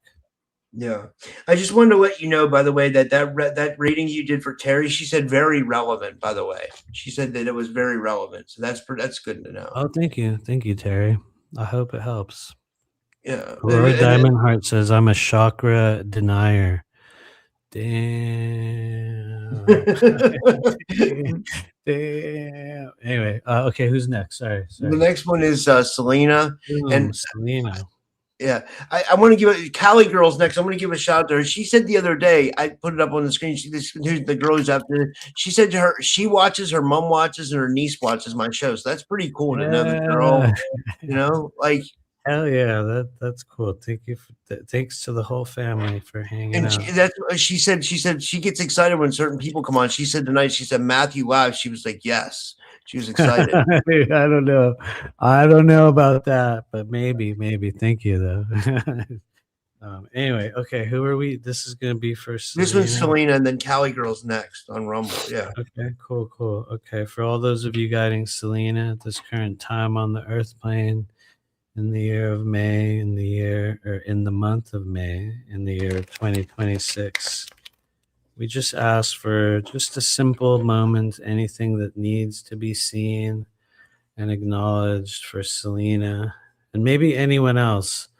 For those of you that don't know, multidimensional tarot, the very nature of it is that it is multi-directional. So this could be about a lot of people at the same time. And we're right about to have a tarot class. Let me add. I was just about to ask you about that. We'll talk more about that in a second. It's starting May 24th. It's almost full. But anyway, let's get back to the reading. Here we go. For those of you guiding Selena in 3, 2, 1, and whoa, okay. Hello, greetings. We've got a King of Pentacles. Wow, okay. So I'll start out by saying a very bold thing. One of the things that might aid you at this current time in your life is a certain amount of daddy energy. And you might not agree. You might be like, what? Oh, shit. What the hell? Damn. But King of Pentacles, he could be kind of a daddy. He could also just be a sugar daddy, if you wanted to make him into a person. But let's say if he's an energy, though, if he shows up in your life and you're wondering, like, what do I need to do? How do I need to act? What am I supposed to be or do? Let's say if let's put it through the lens of, let's say you're having a hard time. Let's say, I'm not saying you are, but let's just say if you're in a cycle of change, if you're in a cycle of healing and the King of Pentacles comes in, you got to look at your routines. The routines of the King of Pentacles is what will make them strong or what will destroy them. And they're not that good with change. So they really have to work on consistency in a big way, or they have to work on breaking up consistency and doing things from a more what's the word I'm looking for? Spontaneous, perspective. You can tell what your needed approach is based on the amount of chaos in your current life. If you have a lot of chaos in your current internal world, that means you need to adopt new routines. The King of Pentacles is really good at that. The more change you're willing to initiate in that area, the better. But like all of the Pentacle characters, they're famously resistant to certain things. So you do got to check your resistance. If he's working with energy centers in the non-physical body, he's usually working with your root chakra and root chakra issues. Now, when he comes into your life, say as a person, maybe as in a time in which you're seeking connection, maybe you are, maybe not, or just, maybe that's a force for you right now. King of Pentacles, like I said, he's a daddy energy. He tends to be older than others, but here's the thing. He doesn't go to you. You go to him. Okay. You know what I mean? Like he's going to be calling the shots in some way. This is an energy that wants to stay put. They want to remain fixed. They're not going to put out a huge amount of effort for anything in this world. In fact, this guy is probably the most likely to just sit there and be like, I know you're going to show up, so I'll just wait. Oh, it's cool. Don't worry. It'll come to me. And when King of Pentacles plays it right, all kinds of stuff will show up. Like you can play it really carefully and like things will just show up. If it's people that you desire, people will show up. If it's money that you desire, money will show up. If it's stability that you desire, et cetera, et cetera. But it comes at cost of changing routines. It comes at the cost of working with your resistance. It comes at the cost of really working with the element of earth, becoming way more grounded, which is good because this guy's really grounded in general, maybe a little too grounded, which means as a person in your life, they might not be able to go as so-called quote unquote high as you go into the realms that you go. This is a being of the earth. They're meant to be of the earth. You know what I mean? So they're not going to, they might not have as open of a crown chakra as other people, but this is a really good energy to have on your side. And anyway, I could keep ranting about King of Pentacles. I see your comment there. You need to get earth energy in your body.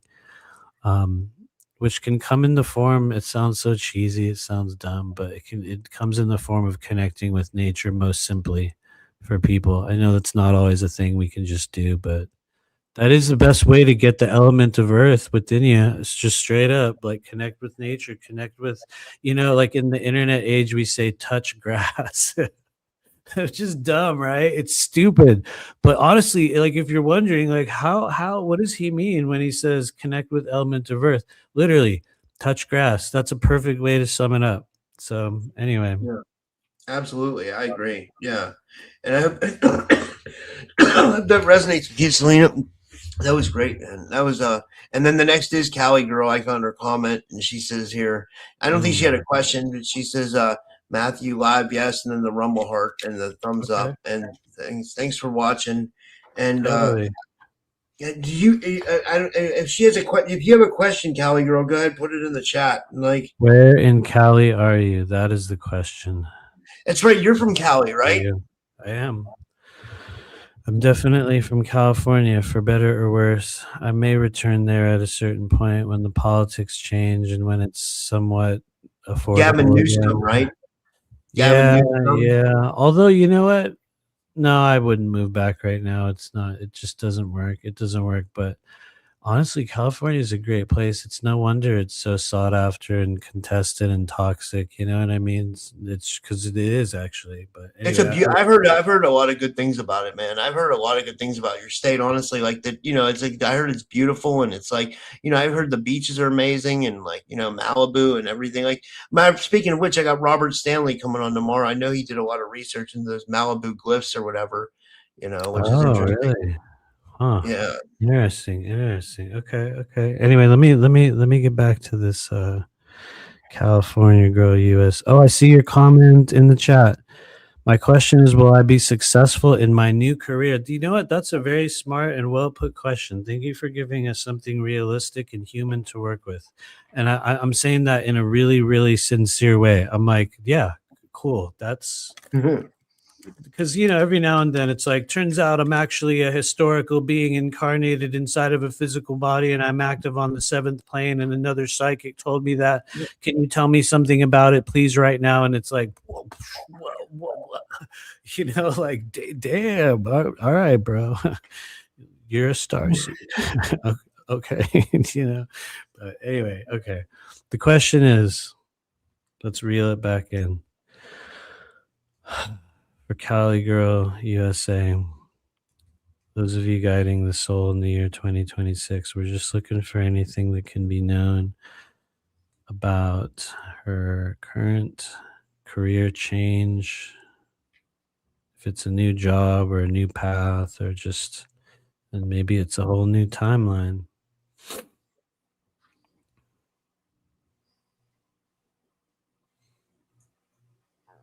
I will start out with I'll just say a thing. From an empathic perspective, meaning feeling into the energy that you present with.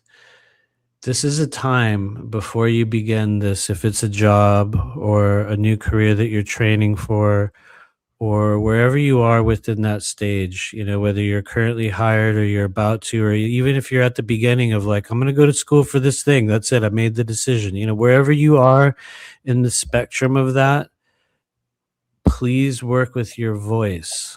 Work with the way you communicate. Work with the words that you say and the way you present your body language. Take some time privately with yourself in front of a mirror and really like work with your posture and the way you engage with your eyes with people, and especially work with your voice. From a multidimensional perspective, we might say open your throat or begin the process of just creating a different type of communication within you. That is gonna, I think, have a much bigger effect than you might realize. It's like it's gonna help awaken a version of you that you need to be in order to be successful in whatever it is that you're about to do. It's like the throat needs to open, and you need to be mindful of especially the way you sort of hold your body and engage people with your eyes, because you have a strength there, or it seems like your face will also show emotion in a way that might not always aid you. So it's like you're like learning to like moderate your expressions and express a little bit more strength or maybe some more softness. You're going to have a feeling in your own self. But anyway, work with the throat, work with your voice. That said, here comes a card. Here we go. 3, 2, 1. Whoa, here it is.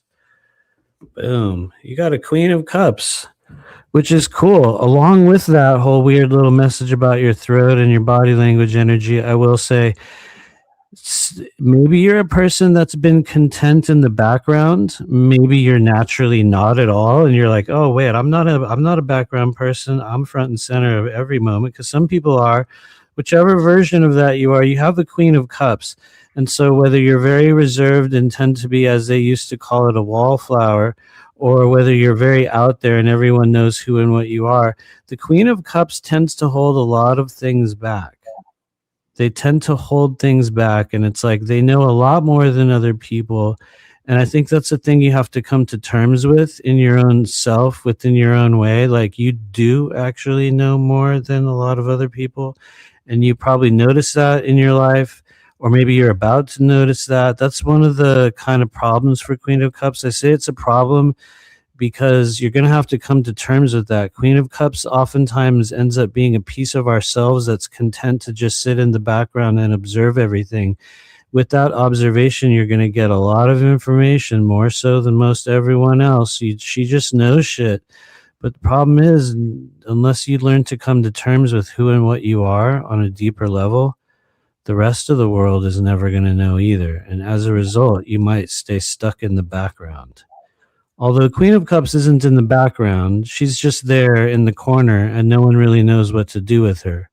So it's like, for some people, that's a good thing. For other people, they're like, no, I would like to be more than that. So I would say work with allowing yourself to be known on a greater level, know thyself on a greater level. I guess I'll stop there. Trust your intuition better. She's one of the most intuitive characters in the world of tarot.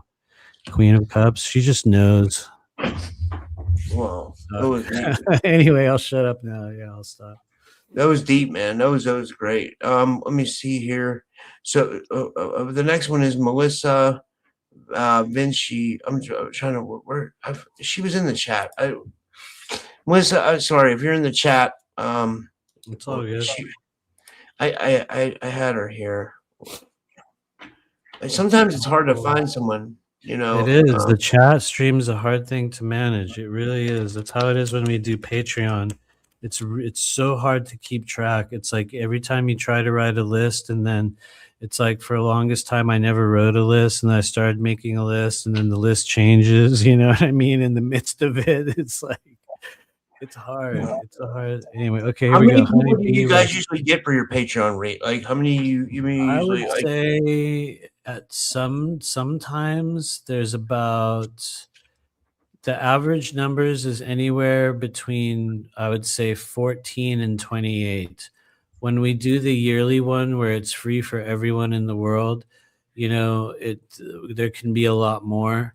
It really depends upon, I've noticed, just the time of year has a big effect. Like I think a few months back we had like 38 people, which was huge, and which is honestly more than we've had in a while. But it goes really up and down. I think when people are able to attend, they do.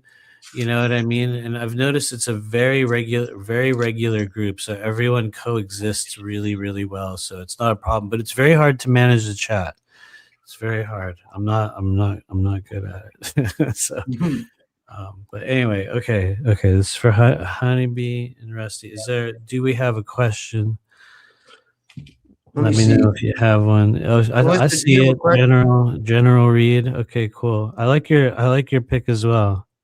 And thank you, Missing Time, for posting that link. What's up, Aaron? Elizabeth as well. How's it going? Cool. Okay, here we go.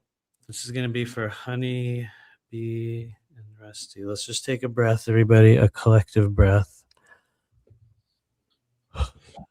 As we honor all those of you connected to Honeybee and Rusty, we just ask for anything that needs to be seen or heard, acknowledged in this person's life at this time in May of 2026.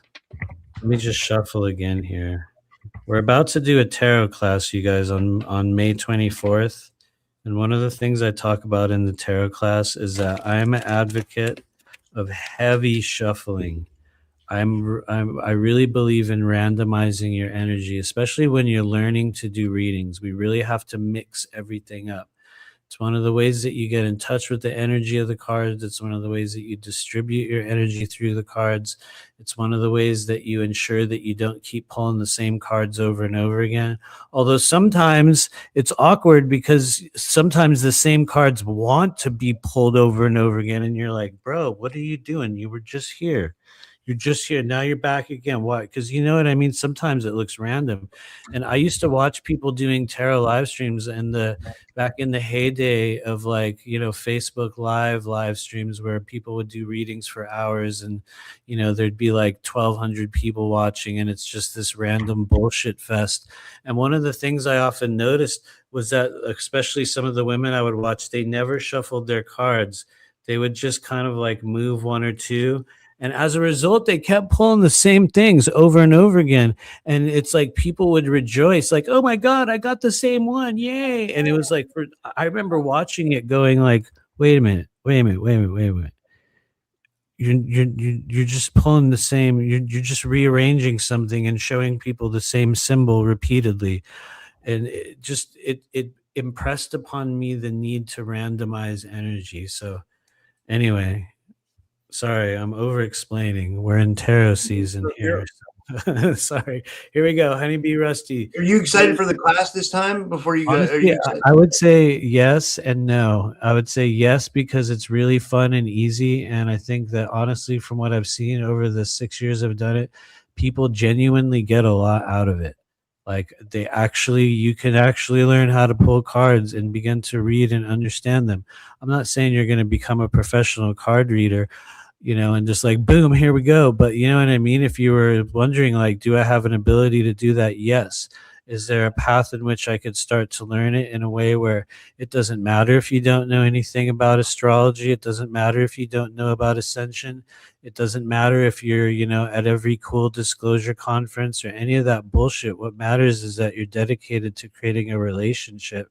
You know what I mean? For people that are ready for that type of a shift, you can definitely learn it. And I've seen over the 5 or 6 years of us doing this that people can, and they do.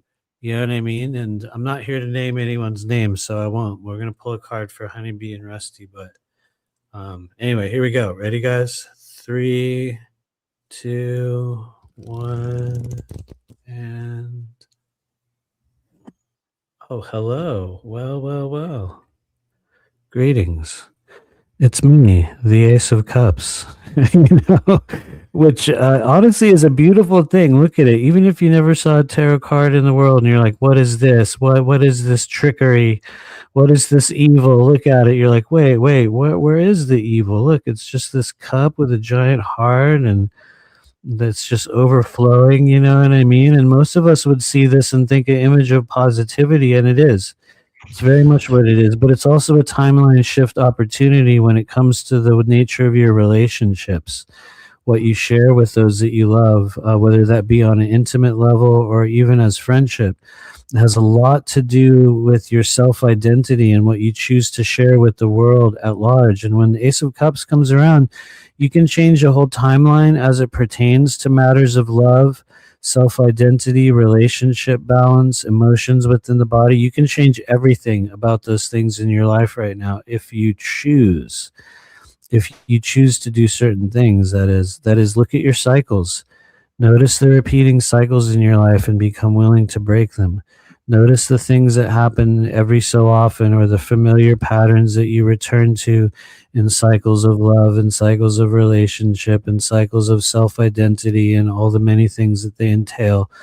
Look at your cycles there and learn to break them. And I've said this phrase so many times now that it's cheesy to me, but I mean this when I say it sincerely to you. Like, you know how you can oversay a thing in your life, so like to you it will be meaningless, but to another person they love it.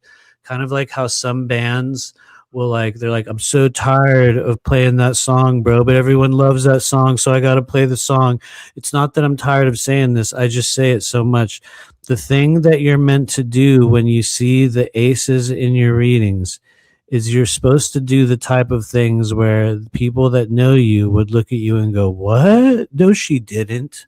No way. Holy shit, she did. What? Oh my God, I heard that she did. Oh my God, and she's totally different now. She's totally changed. You know what I mean? And then they see you. You walk in the room after 2 or 3 years. You're dressed differently. Your haircut's different. You know what I mean? You're talking about a whole different thing. And it's like you change. You utterly change a certain area of your life. I'm not saying everything. I'm saying matters pertaining to this: love, relationships, intimacy, self-identity, what you share with the world, the emotions that you hold within you. You can change everything about that stuff in your life right now. And so I'll stop ranting there. So I hope it helps. Yeah, that was amazing, man. That was let me see. We have that. So that was anybody who donated. We have what William Eason and Ben Charge both had questions, so we could do that. Oh shit! Okay. Let me see. Oh wait, we have the Andromeda too. I told we'll get you. I told William Eason he was next. I'm looking for his It's all good. Yeah, here. William Eason. What is it? He wanted a general. I think he wanted a general. Yeah, William. it's all good. I'll let you guys in on a cheesy secret of what I do when I have this is a real thing. Somebody's gonna laugh and think I'm making a sarcastic joke, and I'm so not.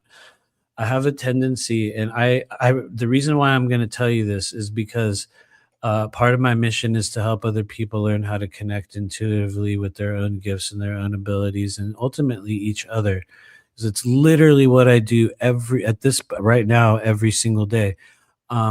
And that is whenever I have a new person that I'm going to read or somebody I haven't seen in a while, one of the things I recommend is saying their name repeatedly over and over and over again. And I will literally walk around my house and just say your name like over and over and over again. I'll just be like, Robert Khalil, Robert Khalil. What's going on with Rob Khalil? I'll like literally on repeat. And one of the reasons why I was told to do this very early on by guidance in my own, if you want to call it meditative processes, one of the reasons why that works is what you're doing is you're sort of inserting that person's vibration into your mental body by repeating their human calling card over and over again. It's almost like looking at the business card again and again and studying it and like, yes, what is this here? And honestly, I've used it to great effect. I was literally doing it for somebody this morning, just walking around saying their name like 100 times. And then every once in a while, you will run into a person. I shit you not. You will run into a person that's like, I could feel you kind of like you doing something, like before we started. And I'm like, what really? Because I just happened to be walking around my house saying your name over and over again. And it sounds dumb and cheesy, but literally Literally, that's what I do. I'll say your name over and over again. The other thing we do, and don't worry, I'm not going to go on too long, William Reason. The other thing that I do that I talk about a lot, which for some people's easy, some people's hard. We do this in Patreon a lot, both for myself and for others, is a moment of co-breathing. By co-breathing, what I mean is some of you guys have done this with me, where we count from 3, 2, 1, and breathe in. And what I do is one of the reasons why I do that with people, especially when we're one-on-one in a session, kind of like how I will, repeat certain names. One of the ways I imagine it is it's like we're breathing in the essence of that person's energy. The way you might do when you examine something by smell, and you sit there and you're like, what is this? And you're like sniffing it, like in a sense, which to some people sounds super weird and lame and cheesy, but that's literally what I'm doing. So you're taking a breath of that person's energy. Those of you guys that mess around with that play with it, that practice that, if you do it with the right intentions, you're going to find a way to connect with people. And a day's going to come in which you do that, and a whole different level of interaction is going to take place in your mind's eye. A certain type that you've never had before, or you've never had it to that level that you had it then. And that's going to be the sign that you're doing it right. It doesn't mean that everything you get within that moment is truth, but it's like it'll lead you to a breakthrough, and it'll teach you how to connect with other people's energy. And so, actually, William Reason, I see that comment in the chat. It's like tuning into a radio TV station. Yep, literally. Literally that. I'll take a breath of that person. I'll say their name. You know what I mean? There's a couple other ways. Anyway, I'll talk about that in a moment. Here we go. Let's pull a card. I was calling you William Reason. You are now William Reason. Anyway, here we go. Let me just shuffle here real quick. For all those of you guiding William, we're just looking for anything that needs to be seen or heard or acknowledged, whether large or small, in his life in this now moment in 2026. 3, 2, 1. Here we go. William Eason, 2026. Look at this. Well.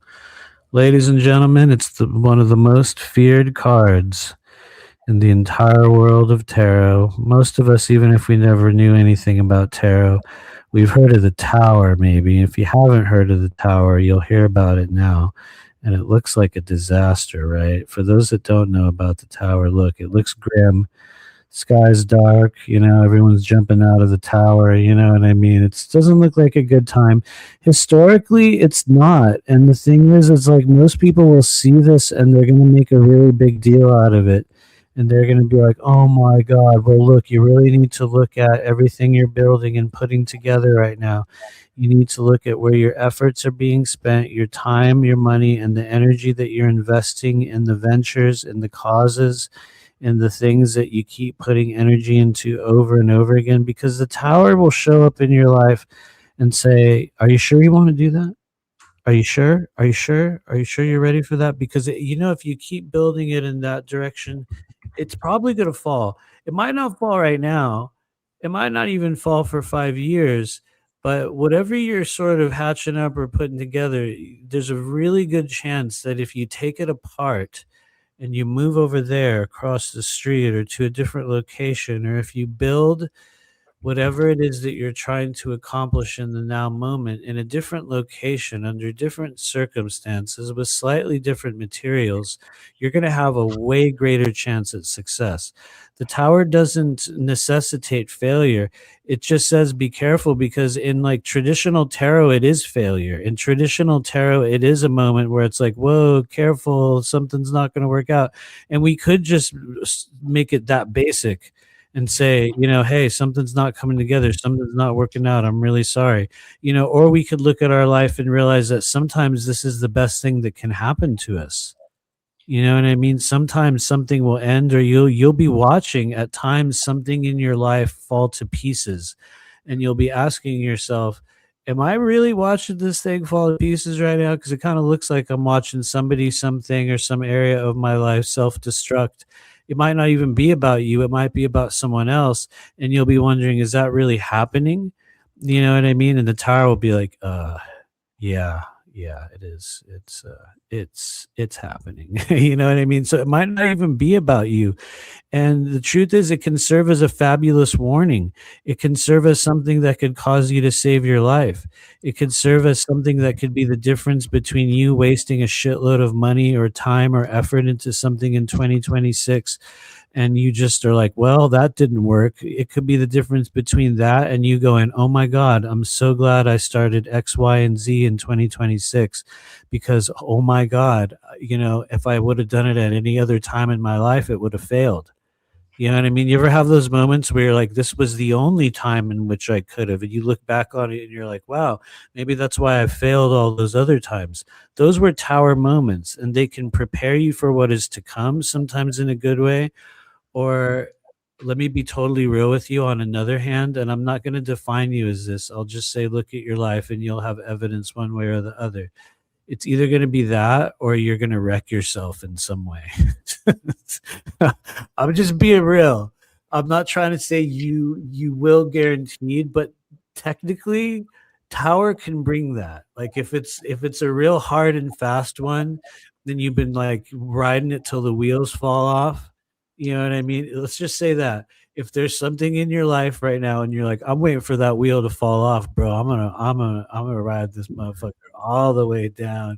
You know what I mean? If you're in a stage like that right now, the tower will tell you like, hey bro, you should stop right now. Please stop. you know? So that would be the only hard and fast warning that I'll give you. And that might not even be one that you need to hear.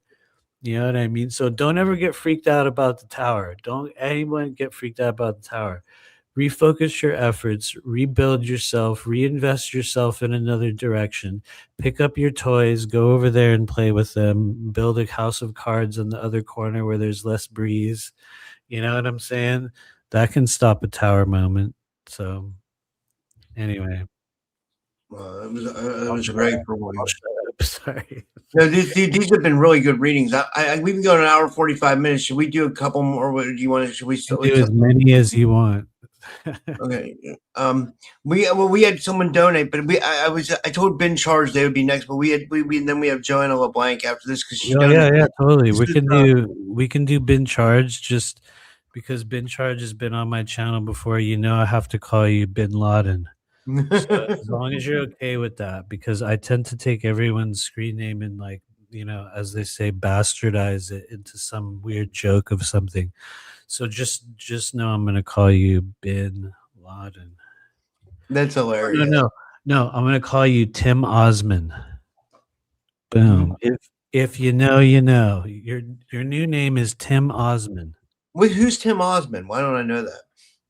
You do know Tim Osman. I do know Tim Osman. Also known as Osama bin Laden. Wait, his name is Tim Osman? That was one of his CIA names. What? Holy shit. Yeah, for real, dude. Tim Osman. That was one of his CIA names that he was given before. Are we allowed to talk about that now? I'm pretty sure we are, but you never know. So I'll just say in Minecraft, that's his name. But, anyway, this is for bin charge. Sorry, I'll say your real name. That's crazy. Does that mean he was an American at one point, or he was just trained by the CIA? Are they saying like? I honestly don't know. I haven't really followed that much of it. I haven't really dove in on the Bin Laden folklore, So I don't know. I think Lavender Skies in the chat says Bin Laden went to school with George Bush Jr. He probably did. I would not be surprised. One thing I do believe, to be totally real with you, and I don't really have evidence for this other than what I would call a very strong intuitive hit. The original version or the primary version of him passed in the early stages of that war. Like the Tim Osman version of Osama bin Laden died very, very early on. I really believe that.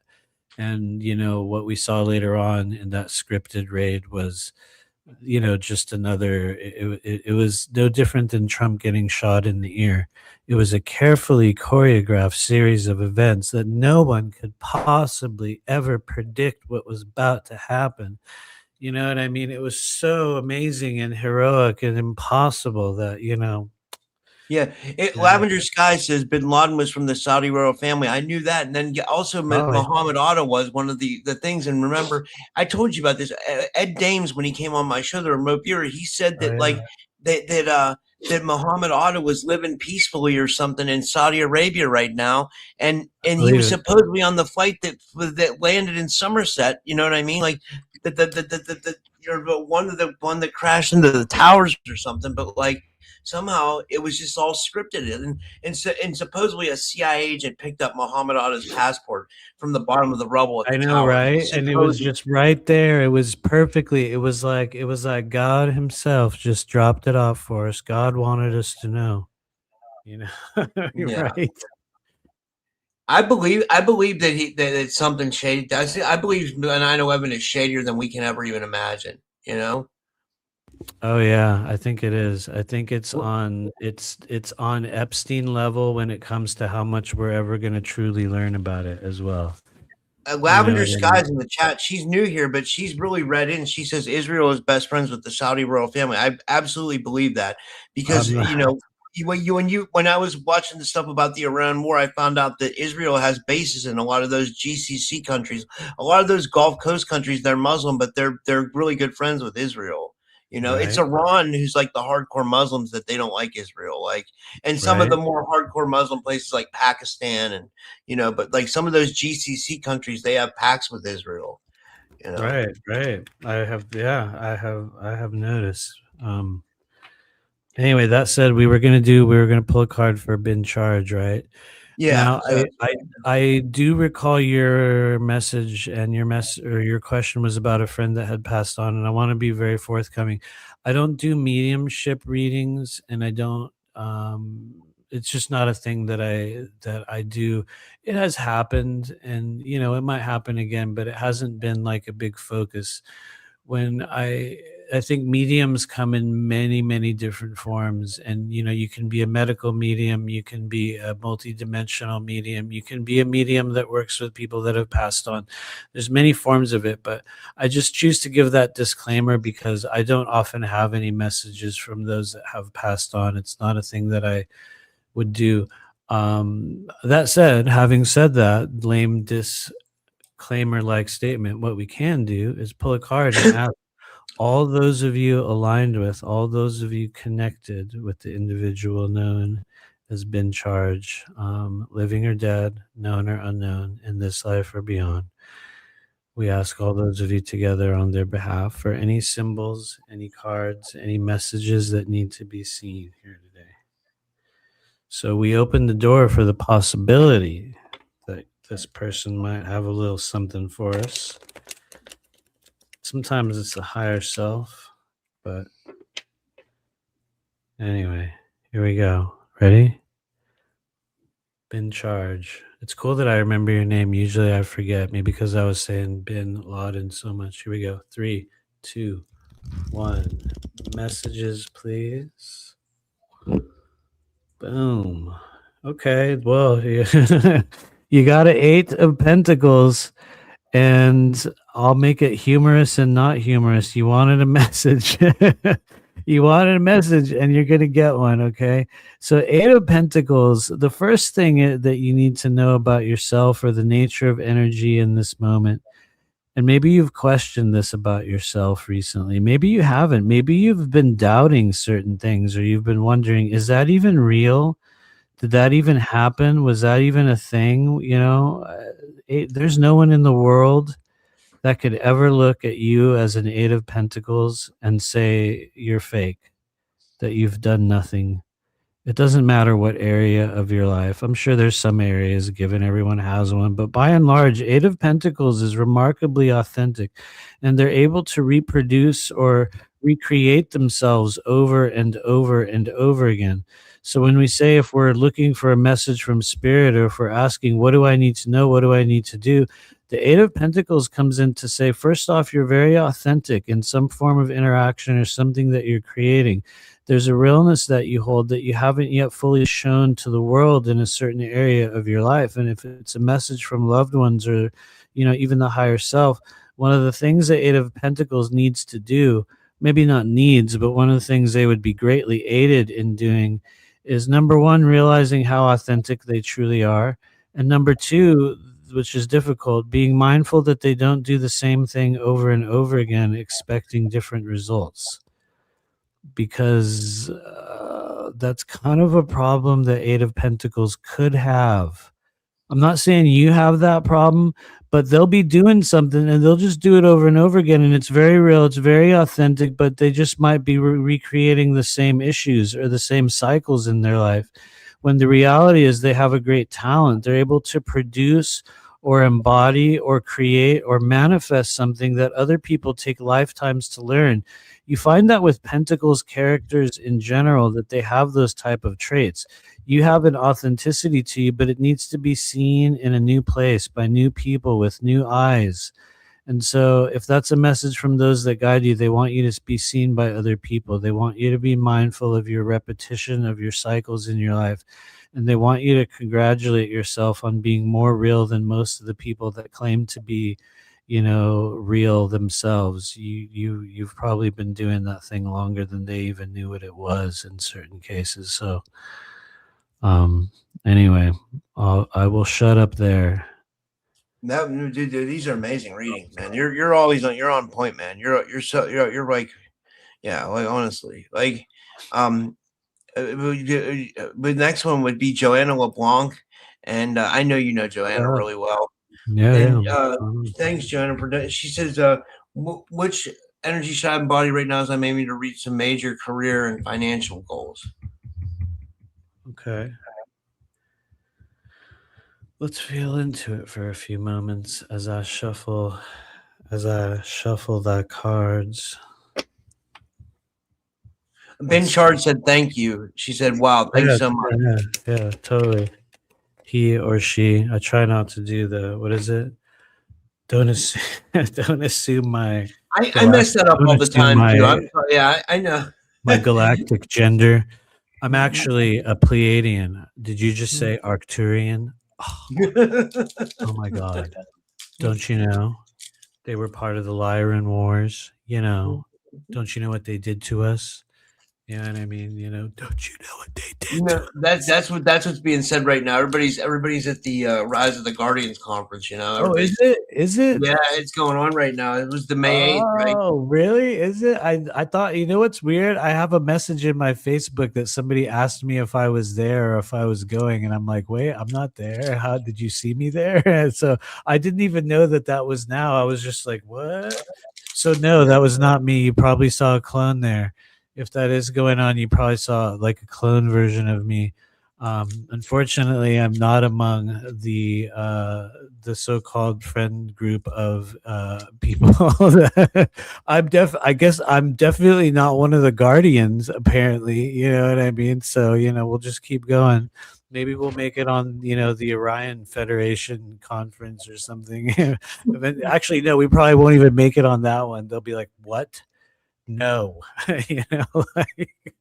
No, he told me in a reading that I wasn't in the secret space program. There's no way. I don't want to, you know what I mean? They'll do some shit like that. But anyway, maybe I would go to Rise of the Guardians. But I'm gonna be real. It feels like the main round of disclosure conferences this year and also last year. I'm just gonna be honest, you guys. And granted, I only went to one, and that was, Brian's conference, which I had an amazing time at. That was year before last, right?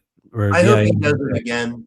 Who knows? It was 2 years in a row. It was last year and the year before. Right. I pray that he does. But what I notice about this year's is it feels like we're reaching a saturation point. You know what I mean? Like when you get to that stage where it's like, a few years ago it was like, yeah, awesome, cool, exciting, and it's like now it's like, oh, who is it again? Same old stories, same old things, same old so and so. Don't you hear? Didn't you hear what they did? Don't you hear the story about that? Did you hear that gossip? Did you hear that? You know what I mean? There's all this like weird like comparative negativity around it, and like so much more posturing now, and it's almost like a celebrity game that you see where everyone wants to be like the Jay-Z of like, like the Of the SSP or Starseed some like community. Yeah. bullshit. You know Matter of what I fact, I had mean? someone tell me they wanted to be the next Starseed influencer, and it blew my mind. I was like, "You got to be kidding me!" I was like, Right? "I thought I knew this person in a completely different way." Right? And then they will come out and somebody will say some shit like that, and it's like, honestly, that I'll just say it. It's disgusting to me. But I think I might have a hyper self-awareness, and I might have like way too much, you know what I mean? I might be too energetically analytical or cynical in some way, but it feels like we've reached a saturation level. You know what I mean? That moment where like one brand comes out too far, or you have the flavor one too many times and it stops being your favorite flavor, or you play that video game one time and you're like, yeah, I'm kind of over it now. It's not as fun as it was before. I already know everything that's going to happen. That's how I feel about the disclosure cycle of conferences right now. And that it also seems like because it's at such a hyper saturated stage, you're watching massive repetition. You're watching the same friend groups repeat a form of posturing over and over and over again, because you'll notice now more than ever before, it's the same group of 12 people, and you know who's going to be on any given conference. You just know you can throw out a bunch of names. I'm not going to do name dropping here tonight, so don't worry. We can throw out any name and you'll be like, oh yeah, he's there. Oh yeah, she's there. Oh yeah, they're all there. And it's like, we've heard all of these stories. We've heard every single thing that's out there. And it's just, now it's getting a little bit played out. You know what I mean? Now Yeah, it's a I agree. goddamn vacation experience. It's like, what like used to be an actual conference is now like, well, turns out actually maybe we'll just all go on vacation. You know what I mean? And it's You like, know what? that's I think that's that's really better, right? cool. Like, because It like, is. It is. remember, like It in is. full disclosure, now me and you, we basically just kind of like the second year, we kind of just like hung out the whole time, like, and just like hung out and we like smoked weed with everybody, and like we just, like we. I mean, I Right. saw a few, but like it was more like hanging out, and I like that. I that's what I'm saying. I might just want to have a meetup. You know what I mean? Like, I might want to have a meetup where we all just get together and. I don't know, do that. I don't know. I don't know I what the think we should. Like, if that's gonna be the intention, then it shouldn't go beyond that. I think it's yeah. when people posture it like some disclosure experience, when all it really is a way to pay for your trip to another place. Turn it Yeah. out, let's make it a conference. And a bunch of people will actually pay for our tickets, and then we'll have some people do a talk while they're there. And all you have to do is be sure to say Ascension, say 5D, say craft. Be sure to use SSP at least every other sentence in any context. You know what I mean? Don't refer to that person. That guy's not cool anymore, but it's okay to talk about this. It's almost like you have to put yourself in a specific box, Yeah. to do that. And it feels like there's this air of inauthenticity now that just feels weird. And I know I'm not the only one. I know for a fact I'm not the only one going like, now it's just like a game, sort of like the Oscars, you know what I mean? Where it's like back in the 80s, people were like, yay, cool movie awards. And that was about as far as it ever went. And now it's just like, what? Who? Huh? Oh, yeah, we already know about all that. Anyway, next. You know what I mean? So now it's just more like a pageant. But Yeah. anyway, let me shut up. We were gonna do a reading for Joanna LeBlanc, and if I keep talking like that, I won't be on the Rise of Orion conference scheduled for 2026. It's going to be at the base of Mount Shasta in the inner chamber of the pyramid. You know what I mean? You already know who's going to be there. You already know. You know what I mean? Um, in fact, I would like to take some guesses for those in the chat. Who do you think would be there? Who would be at that conference? You don't know, don't. Anyway, sorry. I will not encourage you to name names. Joanna LeBlanc says, What energy should I embody right now as I am aiming to reach some major career and financial goals? Okay. Let's refocus ourselves. For those of you guiding Joanna at this stage of the human journey, as she refocuses her energy toward major career and financial goals, we ask for what needs to be seen, what needs to be known. What can she do to make this work out? Is there a thing that needs to be healed? Is there a thing that needs to be acknowledged? Is there just a sign that you can give her on maybe how that's going?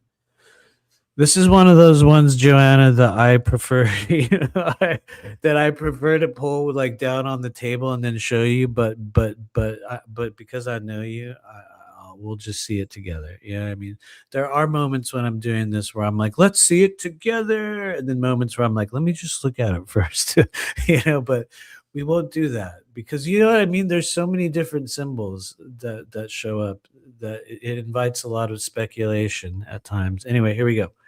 3, 2, 1, Joanna. Boom. What energy should I embody right now? To put it simply, I think you need to embody the energy of true intimacy in all of your connections. You'll be embodying an ability to see eye to eye with people on a much different level. A person that's experiencing a Two of Cups is likely to be a person that feels seen for the first time in their life, or maybe in a way that they haven't felt in so long that they create this moment of union with another person. And it doesn't always lead to some type of a marriage. It's not always, it's not supposed to always be romantic. It might be one of the most deep and meaningful interactions you have as a spiritual, professional practitioner or whatever you're trying to do right now. It might just signal a deeper level of that interaction. And if you're saying like, is there a thing that I need to heal, that I need to look at in my life so I could have more success in maybe a goal that falls outside of what this represents? For the record, that being matters of the heart, the way you connect intimately with yourself and others, who you choose to see eye to eye with, the agreements that you make, the relationships and contracts that you're in, what you're creating alongside other people. It encompasses all of those things. And sometimes it's, it could also be about, what it is we need to heal within that. So let's just say if it's an act of healing, you might be healing a primary relationship. You might be healing a relationship with yourself. You might be healing what it is that you choose to share intimately with those around you. You might be healing the way in which you connect deeply with others. So, that whole saying, like, you can only meet someone else as deeply as you're able to meet, yourself. One thing we know about you is you're able to go deeper than many other people into certain areas of this world. I think that's safe to say based on what you do. You could acknowledge that. Like, yeah, that's going to be part of your makeup. Part of the duty of the Two of Cups is to find appropriate people with whom they can connect with in that manner. And it could be a number of different ways, but they will need to seek a different connection, a different type of connection. So that doesn't really stretch into the realm of career so much as it does. It's not really talking about abundance.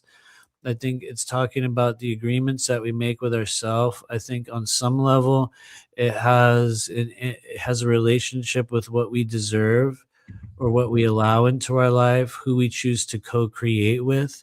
One of the possible solutions you could find with this would be to try to co-create with other people in a new way. If you have certain goals right now, see who you can join with. Who do you see eye to eye with? Reach out with those people who you seem, or work with people who you seem to have similar goals with, people that you can come to a moment of union with. And it's like, begin to present yourself with those people through the lens of whatever it is that you're trying to aim for or reach right now.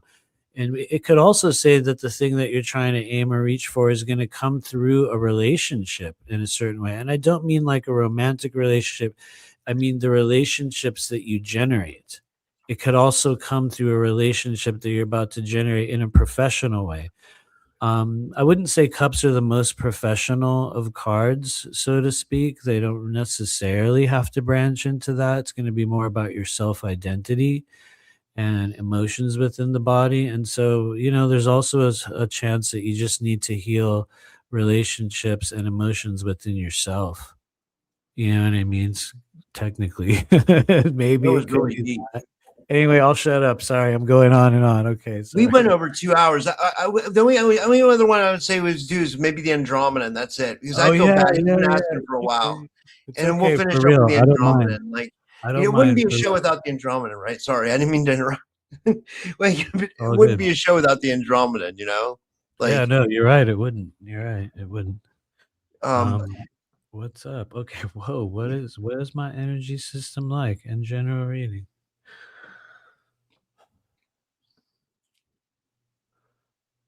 I will say this. It feels as though, just based on what I've seen and heard of you lately, you're in a stage that's very ripe for growth. It's a stage of, this is a really weird phrasing that I'm being given, so I apologize if this sounds silly.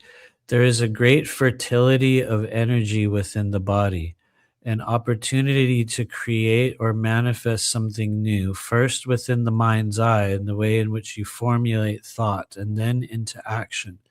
You have a lot of capability there right now, maybe ways that you don't know, but you seem to be getting caught up in like certain thought forms and some negative emotions. It looks like you absorb like negativity from people maybe in your family, not even intentionally. You're just around them and they have expectations and toxicity, and like, you just like absorb it. You know what I mean? Like a sponge. And maybe you're not around them and it comes from public. That can happen as well. So I'm not saying it has to be family, it could be other people.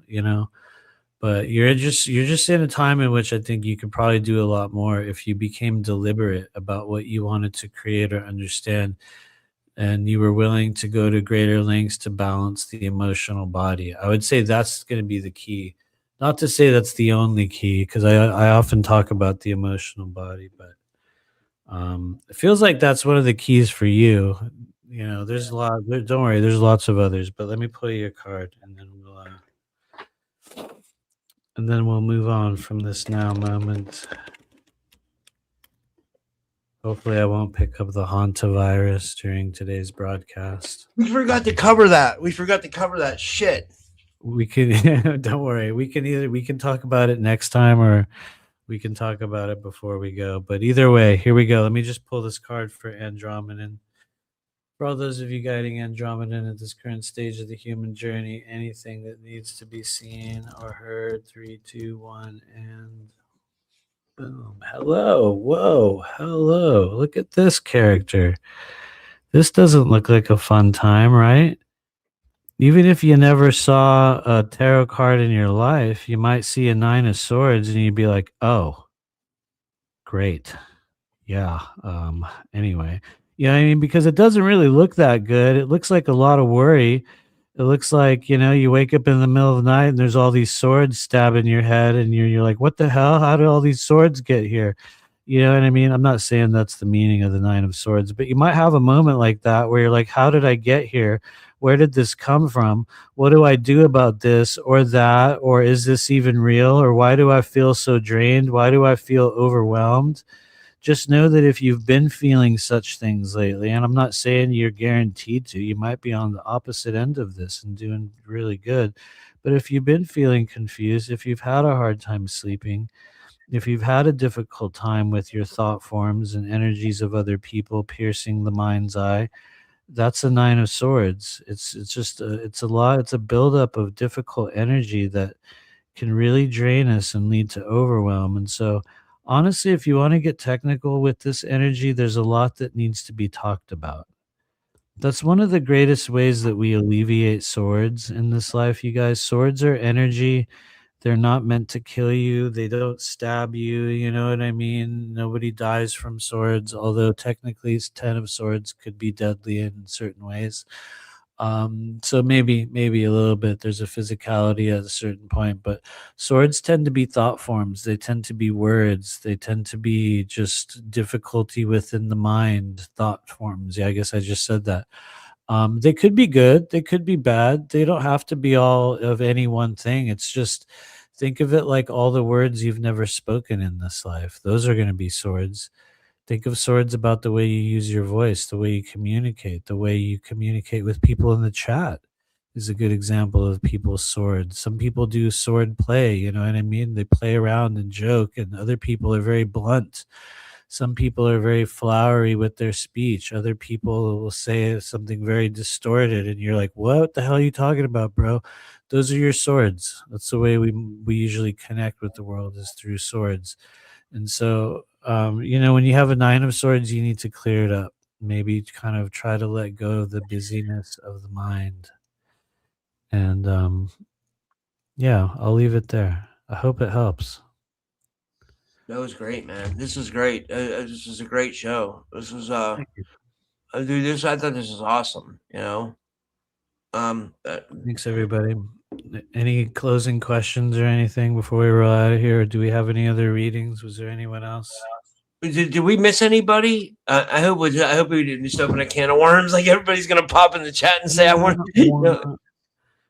Yeah, I don't know Like how many people are watching. There's usually only 12 on my we channel got by this well, no, time. we got 42 on YouTube, and then I don't know how many on Rumble. I Yeah, never checked that, like but like, and like then if you're watching my channel, it's getting more and more slim. So you know what I mean? You never know.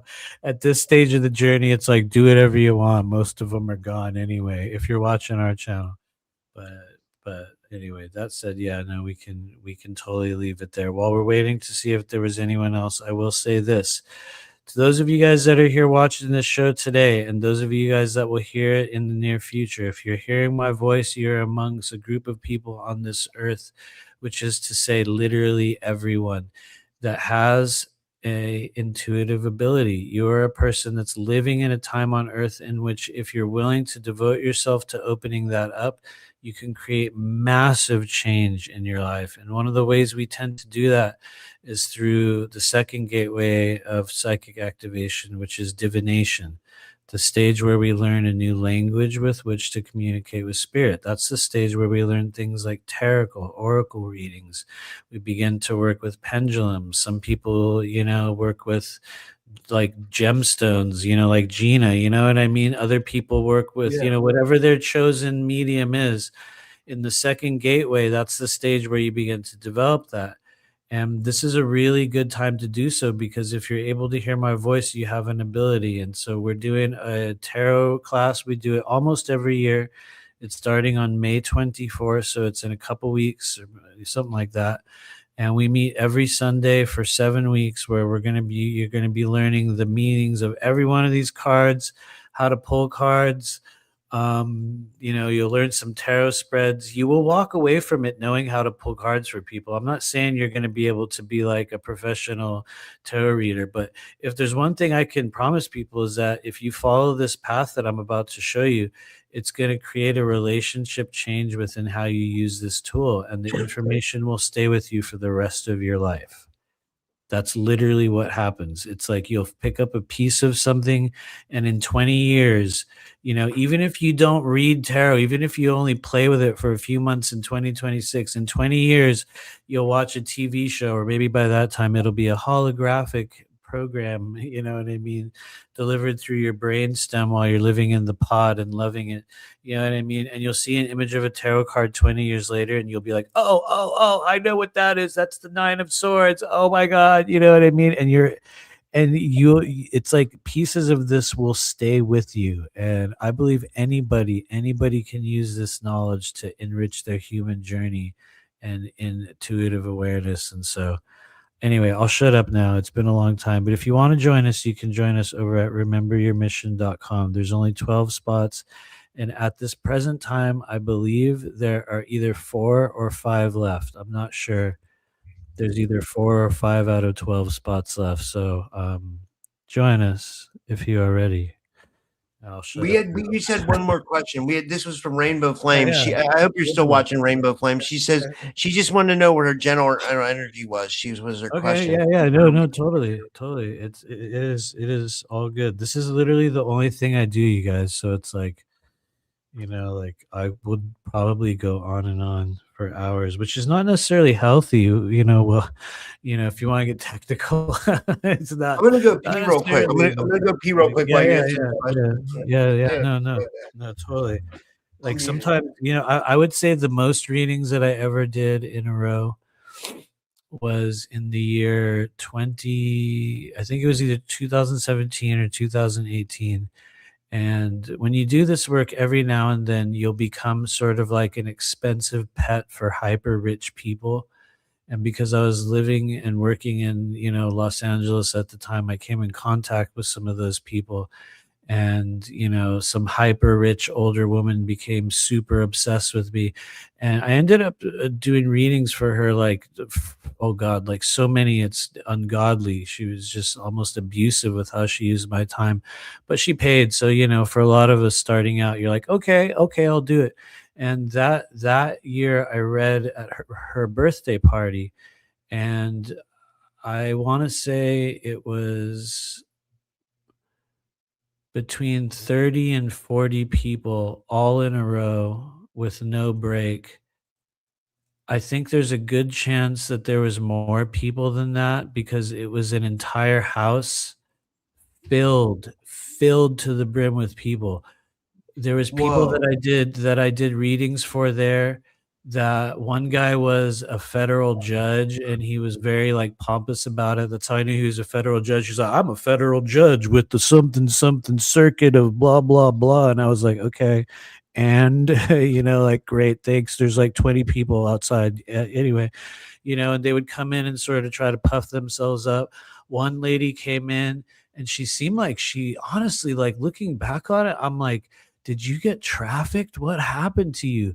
Because she's no, for real, because she seemed like she was in this state of terror. And the only thing she could do, her only question was, she showed me a picture of her husband and her two kids, and she's just like, I need to know what is wrong with them. What is wrong with them? Are they okay? Her questions were, what happened, what was wrong, and are they okay? And she wouldn't tell me anything. You know what I mean? I was just like, can you give me some of the energy? Can you, help me out here? Which honestly is wise. You guys, when you do this work, do not ever feel like you need to play the psychic quiz show game with people. That whole like, oh, don't tell me anything. Let me just open up to the cosmic energy and tell you everything that's true. Honestly, if you really want to get to the heart of the matter, you owe it to yourself to ask people and say, okay, tell me what's been going on. Tell me about what's happening. Let's not do a quiz show. Oh, maybe he'll get it. If they're real, test them. You know what I mean? If you came that far, you know what I mean? But she just showed me this picture of these people, and we're like, are they okay? Are they okay? I was like, I honestly don't remember what I said. I have no idea what it was. Person after person after person for hours. And at the end of it, this is an honest to God true story. I swear on the Bible, on everything I know in this world. At the very end of it, I walked out of the room, and the lady whose birthday party it was turned to me, and there was this guy sitting at the table. This dude, and he had really slick back black hair, and he had people standing around him, and I don't remember what his name was, but she was all, Matthew, this is so and so, the son of the Shah of Iran, and are you going to give him a reading? Don't you want a reading with Matthew? Don't you want a reading? And the guy looked at me, and he literally looked at me like vermin and did one of those like, Holy shit. Was it really the Shah's son, do you think? Yes. No, it was, because I saw his picture. I saw his picture later on. I didn't even know if it was, and they've shown his family in the news, and I'm like, dude, that's the fucking guy. That's the guy. And nobody, everybody at the time was like, there's no way. There's no way. And I'm like, bro, I never even heard of the Shah of Iran until some random rich lady told me he was sitting in her kitchen and I was supposed to give him a reading. I didn't know about that shit. I didn't know who the guy was. If I would have seen him anywhere in the world, I wouldn't have gave a shit, you know what I mean? Except for the fact that he had a full entourage with him. And I was like, whoa, okay. But you know what the truth is of this, you guys? This is the literal truth of the situation. This weird rich dude just blew me off, and I didn't care because there was this tray of hors d'oeuvres on on the stove, and honestly I was just like, can I just go eat some of those mini like meatballs over there? Can I, you know, like seriously, like, you know, that whole poor kid mentality. I'm like, can I just have some meatballs? You know, like I know for that real. feeling. I was like, "Can I just please have some food, ma'am? Can I have some more, sir?" You know what I mean? I just wanted to get some meatballs. I'll say one other thing about it since we came this far. There was another thing I saw at that party that I've never seen or heard of anywhere in this world. And it was really one of the creepiest things that I ever saw in my life. There was an older couple that was there. I've talked about this in older live streams that I've done, but there was this older couple there. I think from what I recall, there was two couples. They were like, I would imagine they were friends with each other.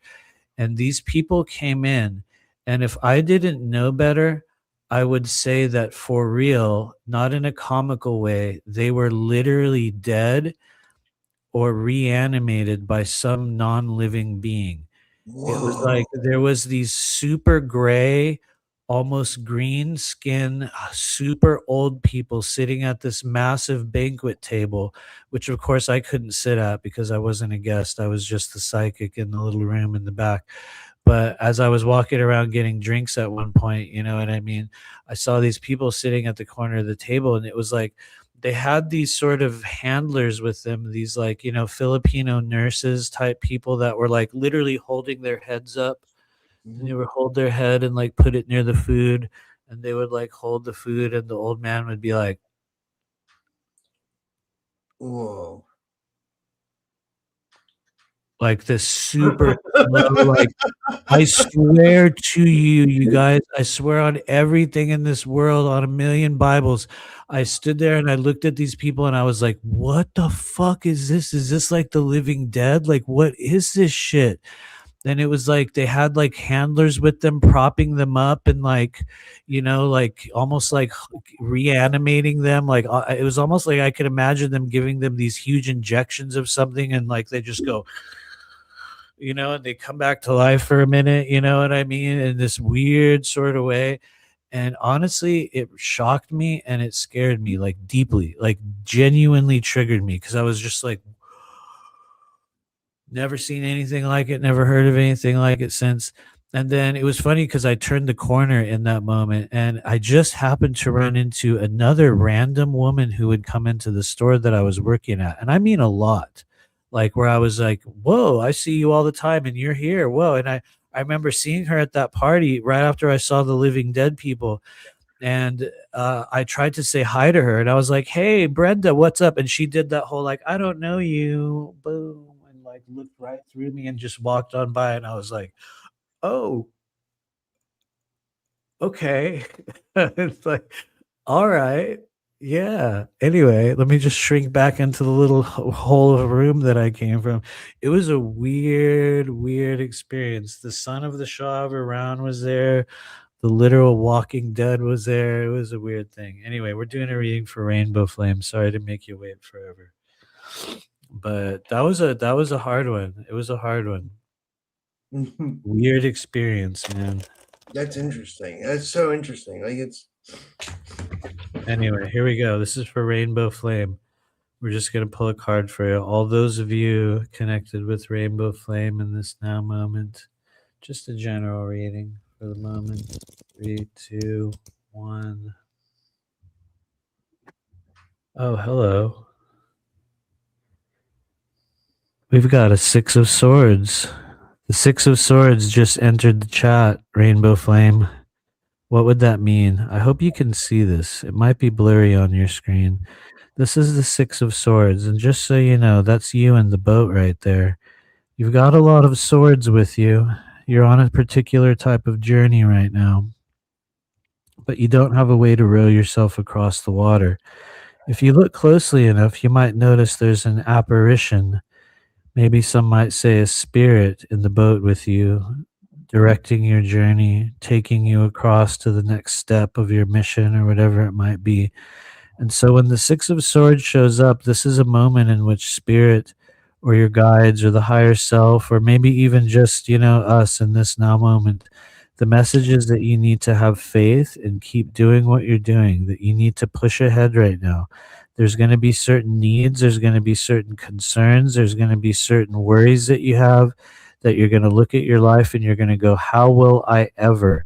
I do not know how I'm going to do that. I don't even have the thing I need to do it. How could I possibly do that thing in my life right now? That's Six of Swords. And I guess the hard part about Six of Swords is that it's not meant to tell you how to do it. It's meant to say, hey, look, it's being handled for you. Spirit's taking you on a journey right now. And you're not going to know where you're going. You're not going to know what you're meant to be doing. What you're supposed to be doing right now is to have faith and keep going, to remind yourself that you are being seen, that you're being watched over, that nothing's happening by mistake. And in the very near future, something will be revealed to you. Hold your heart on that. Something's going to be revealed to you. It doesn't have to be life-changing, but it's going to show you where you're going next. Because right now, and for most people that receive a Six of Swords, you might be asking yourself, where am I going? What am I even doing? You know what I mean? I'm not saying that you're asking yourself that question, but it might be. So have faith, keep on going. To me, it's a good sign, albeit frustrating somewhat, you know. So anyway, I will shut up now. This was great. I think we got everybody. I think we got almost. I would say everybody. Sarah Jordan did a super chat earlier. Yeah, thank you, Sarah. Does she want to? I don't know if she wants a reading or if she was just, I don't know. Yeah, I'm not sure. Maybe we should just, because we've already been here this long, and because I brought it up, let's pull her a card. You know what I mean, for Sarah Jordan. I'll pull it up. And that was a nice super chat. Thank you, Sarah. Yeah, that was really nice of you. Thanks, Sarah. I don't know what oh, good. country that's from. Where oh, that's the UK. It's pounds. Oh, okay. That's cool. Anyway, let's pull a card for the mind body spirit complex known as Sarah Jordan. Let me get my comments flowing here properly. Anyway, okay, everybody focus. Everybody out there, if you're still watching the show, focus. Time for you to lock in. All right. Lock in. Can anyone tell us how to say it's time to lock in Chinese? Is there anyone out there that can say it? And I don't know how to say it yet. Technically, I'm Chinese, but I don't know how to say that yet. So I need you guys to lock in on this reading. Okay, here we go. For Sarah Jordan. Says, love you guys. She says, it's always great showing you two are together. So that's cool. Thanks, Mahala. That was really nice of you. Yeah, thank you for hanging out. Here we go. Sarah Jordan 7348. Here we go. This is it. This is certainly going to be one of the readings of all time. You know, like one of the shows of all time. You know, it's like, huh? Okay, I guess, right? Technically, that's true, right? Right. Anyway, here we go. For Sarah Jordan 7348. It's May now. Can you believe it? What does she need to know for the month of May? I'm stalling, right? Okay, I'm going to stop stalling. 3, 2, 1. Sarah Jordan. Hello. Whoa, you got a 4 of Wands. Interesting moment. Complex energy. Look at this, Sarah. Kind of similar to the 2 of Cups and the Lovers. You're going to see a 4 of Wands and you're going to get an idea about it. And depending on where you are in your life, you're going to get a particular type of idea. That might be you and somebody you know. It might be you and what you're hoping for. It might be you and what you're going to receive in the future. It might be a thing you're working on. 4 of Wands and all the 4s in general. This is the awkward part. All of the 4s in the world of tarot come with a pause, where a certain thing in our life kind of pauses for a moment. And based upon the 4 that you get tells you why or the type of pause that you're going to be having. Like, say, for example, of the 4 of Cups, the pause you would have would be pause to wonder, pause to ponder, pause to meditate, pause to examine. In the case of the 4 of Swords, for example, we would say pause to rest, pause to recuperate. And the Four of Swords, it's a different story, or excuse me, Four of Wands, it's a different story because Four of Wands is we pause to repeat, to practice, to get better at the way we engage in the dance of life that we do alongside other people, along those that we love, upon those that we sort of live in rhythm and sync with. The Four of Wands will enter your journey, and things might not get explosive. They might not extend into the outer world, but it's meant to teach you a new pattern of behavior. And for some people, it can be a courtship moment, but it's not always courting a new relationship. It's courting a new relationship with yourself and the way that you approach relationships. You might redefine certain things like that. You might be in a state of change within a relationship and realizing that you have to engage in certain transactional acts, or maybe you have transactional relationships. Sometimes the craziest part about this, sometimes you have friends with benefits interactions in your life, and that, it could be that, it could be a million other things. I'm like heavily in tarot mode because we're about to do the class. There's a lot of ways this can extend into one's life. Just know that the ways that it does, it's meant to teach you a new method of practicing whatever this represents. And it might not take form in the outer world right now. It's preparing you for what will come later. And so you're learning how to engage differently. You're learning how to connect differently. You're learning how to dance with another person in a different way.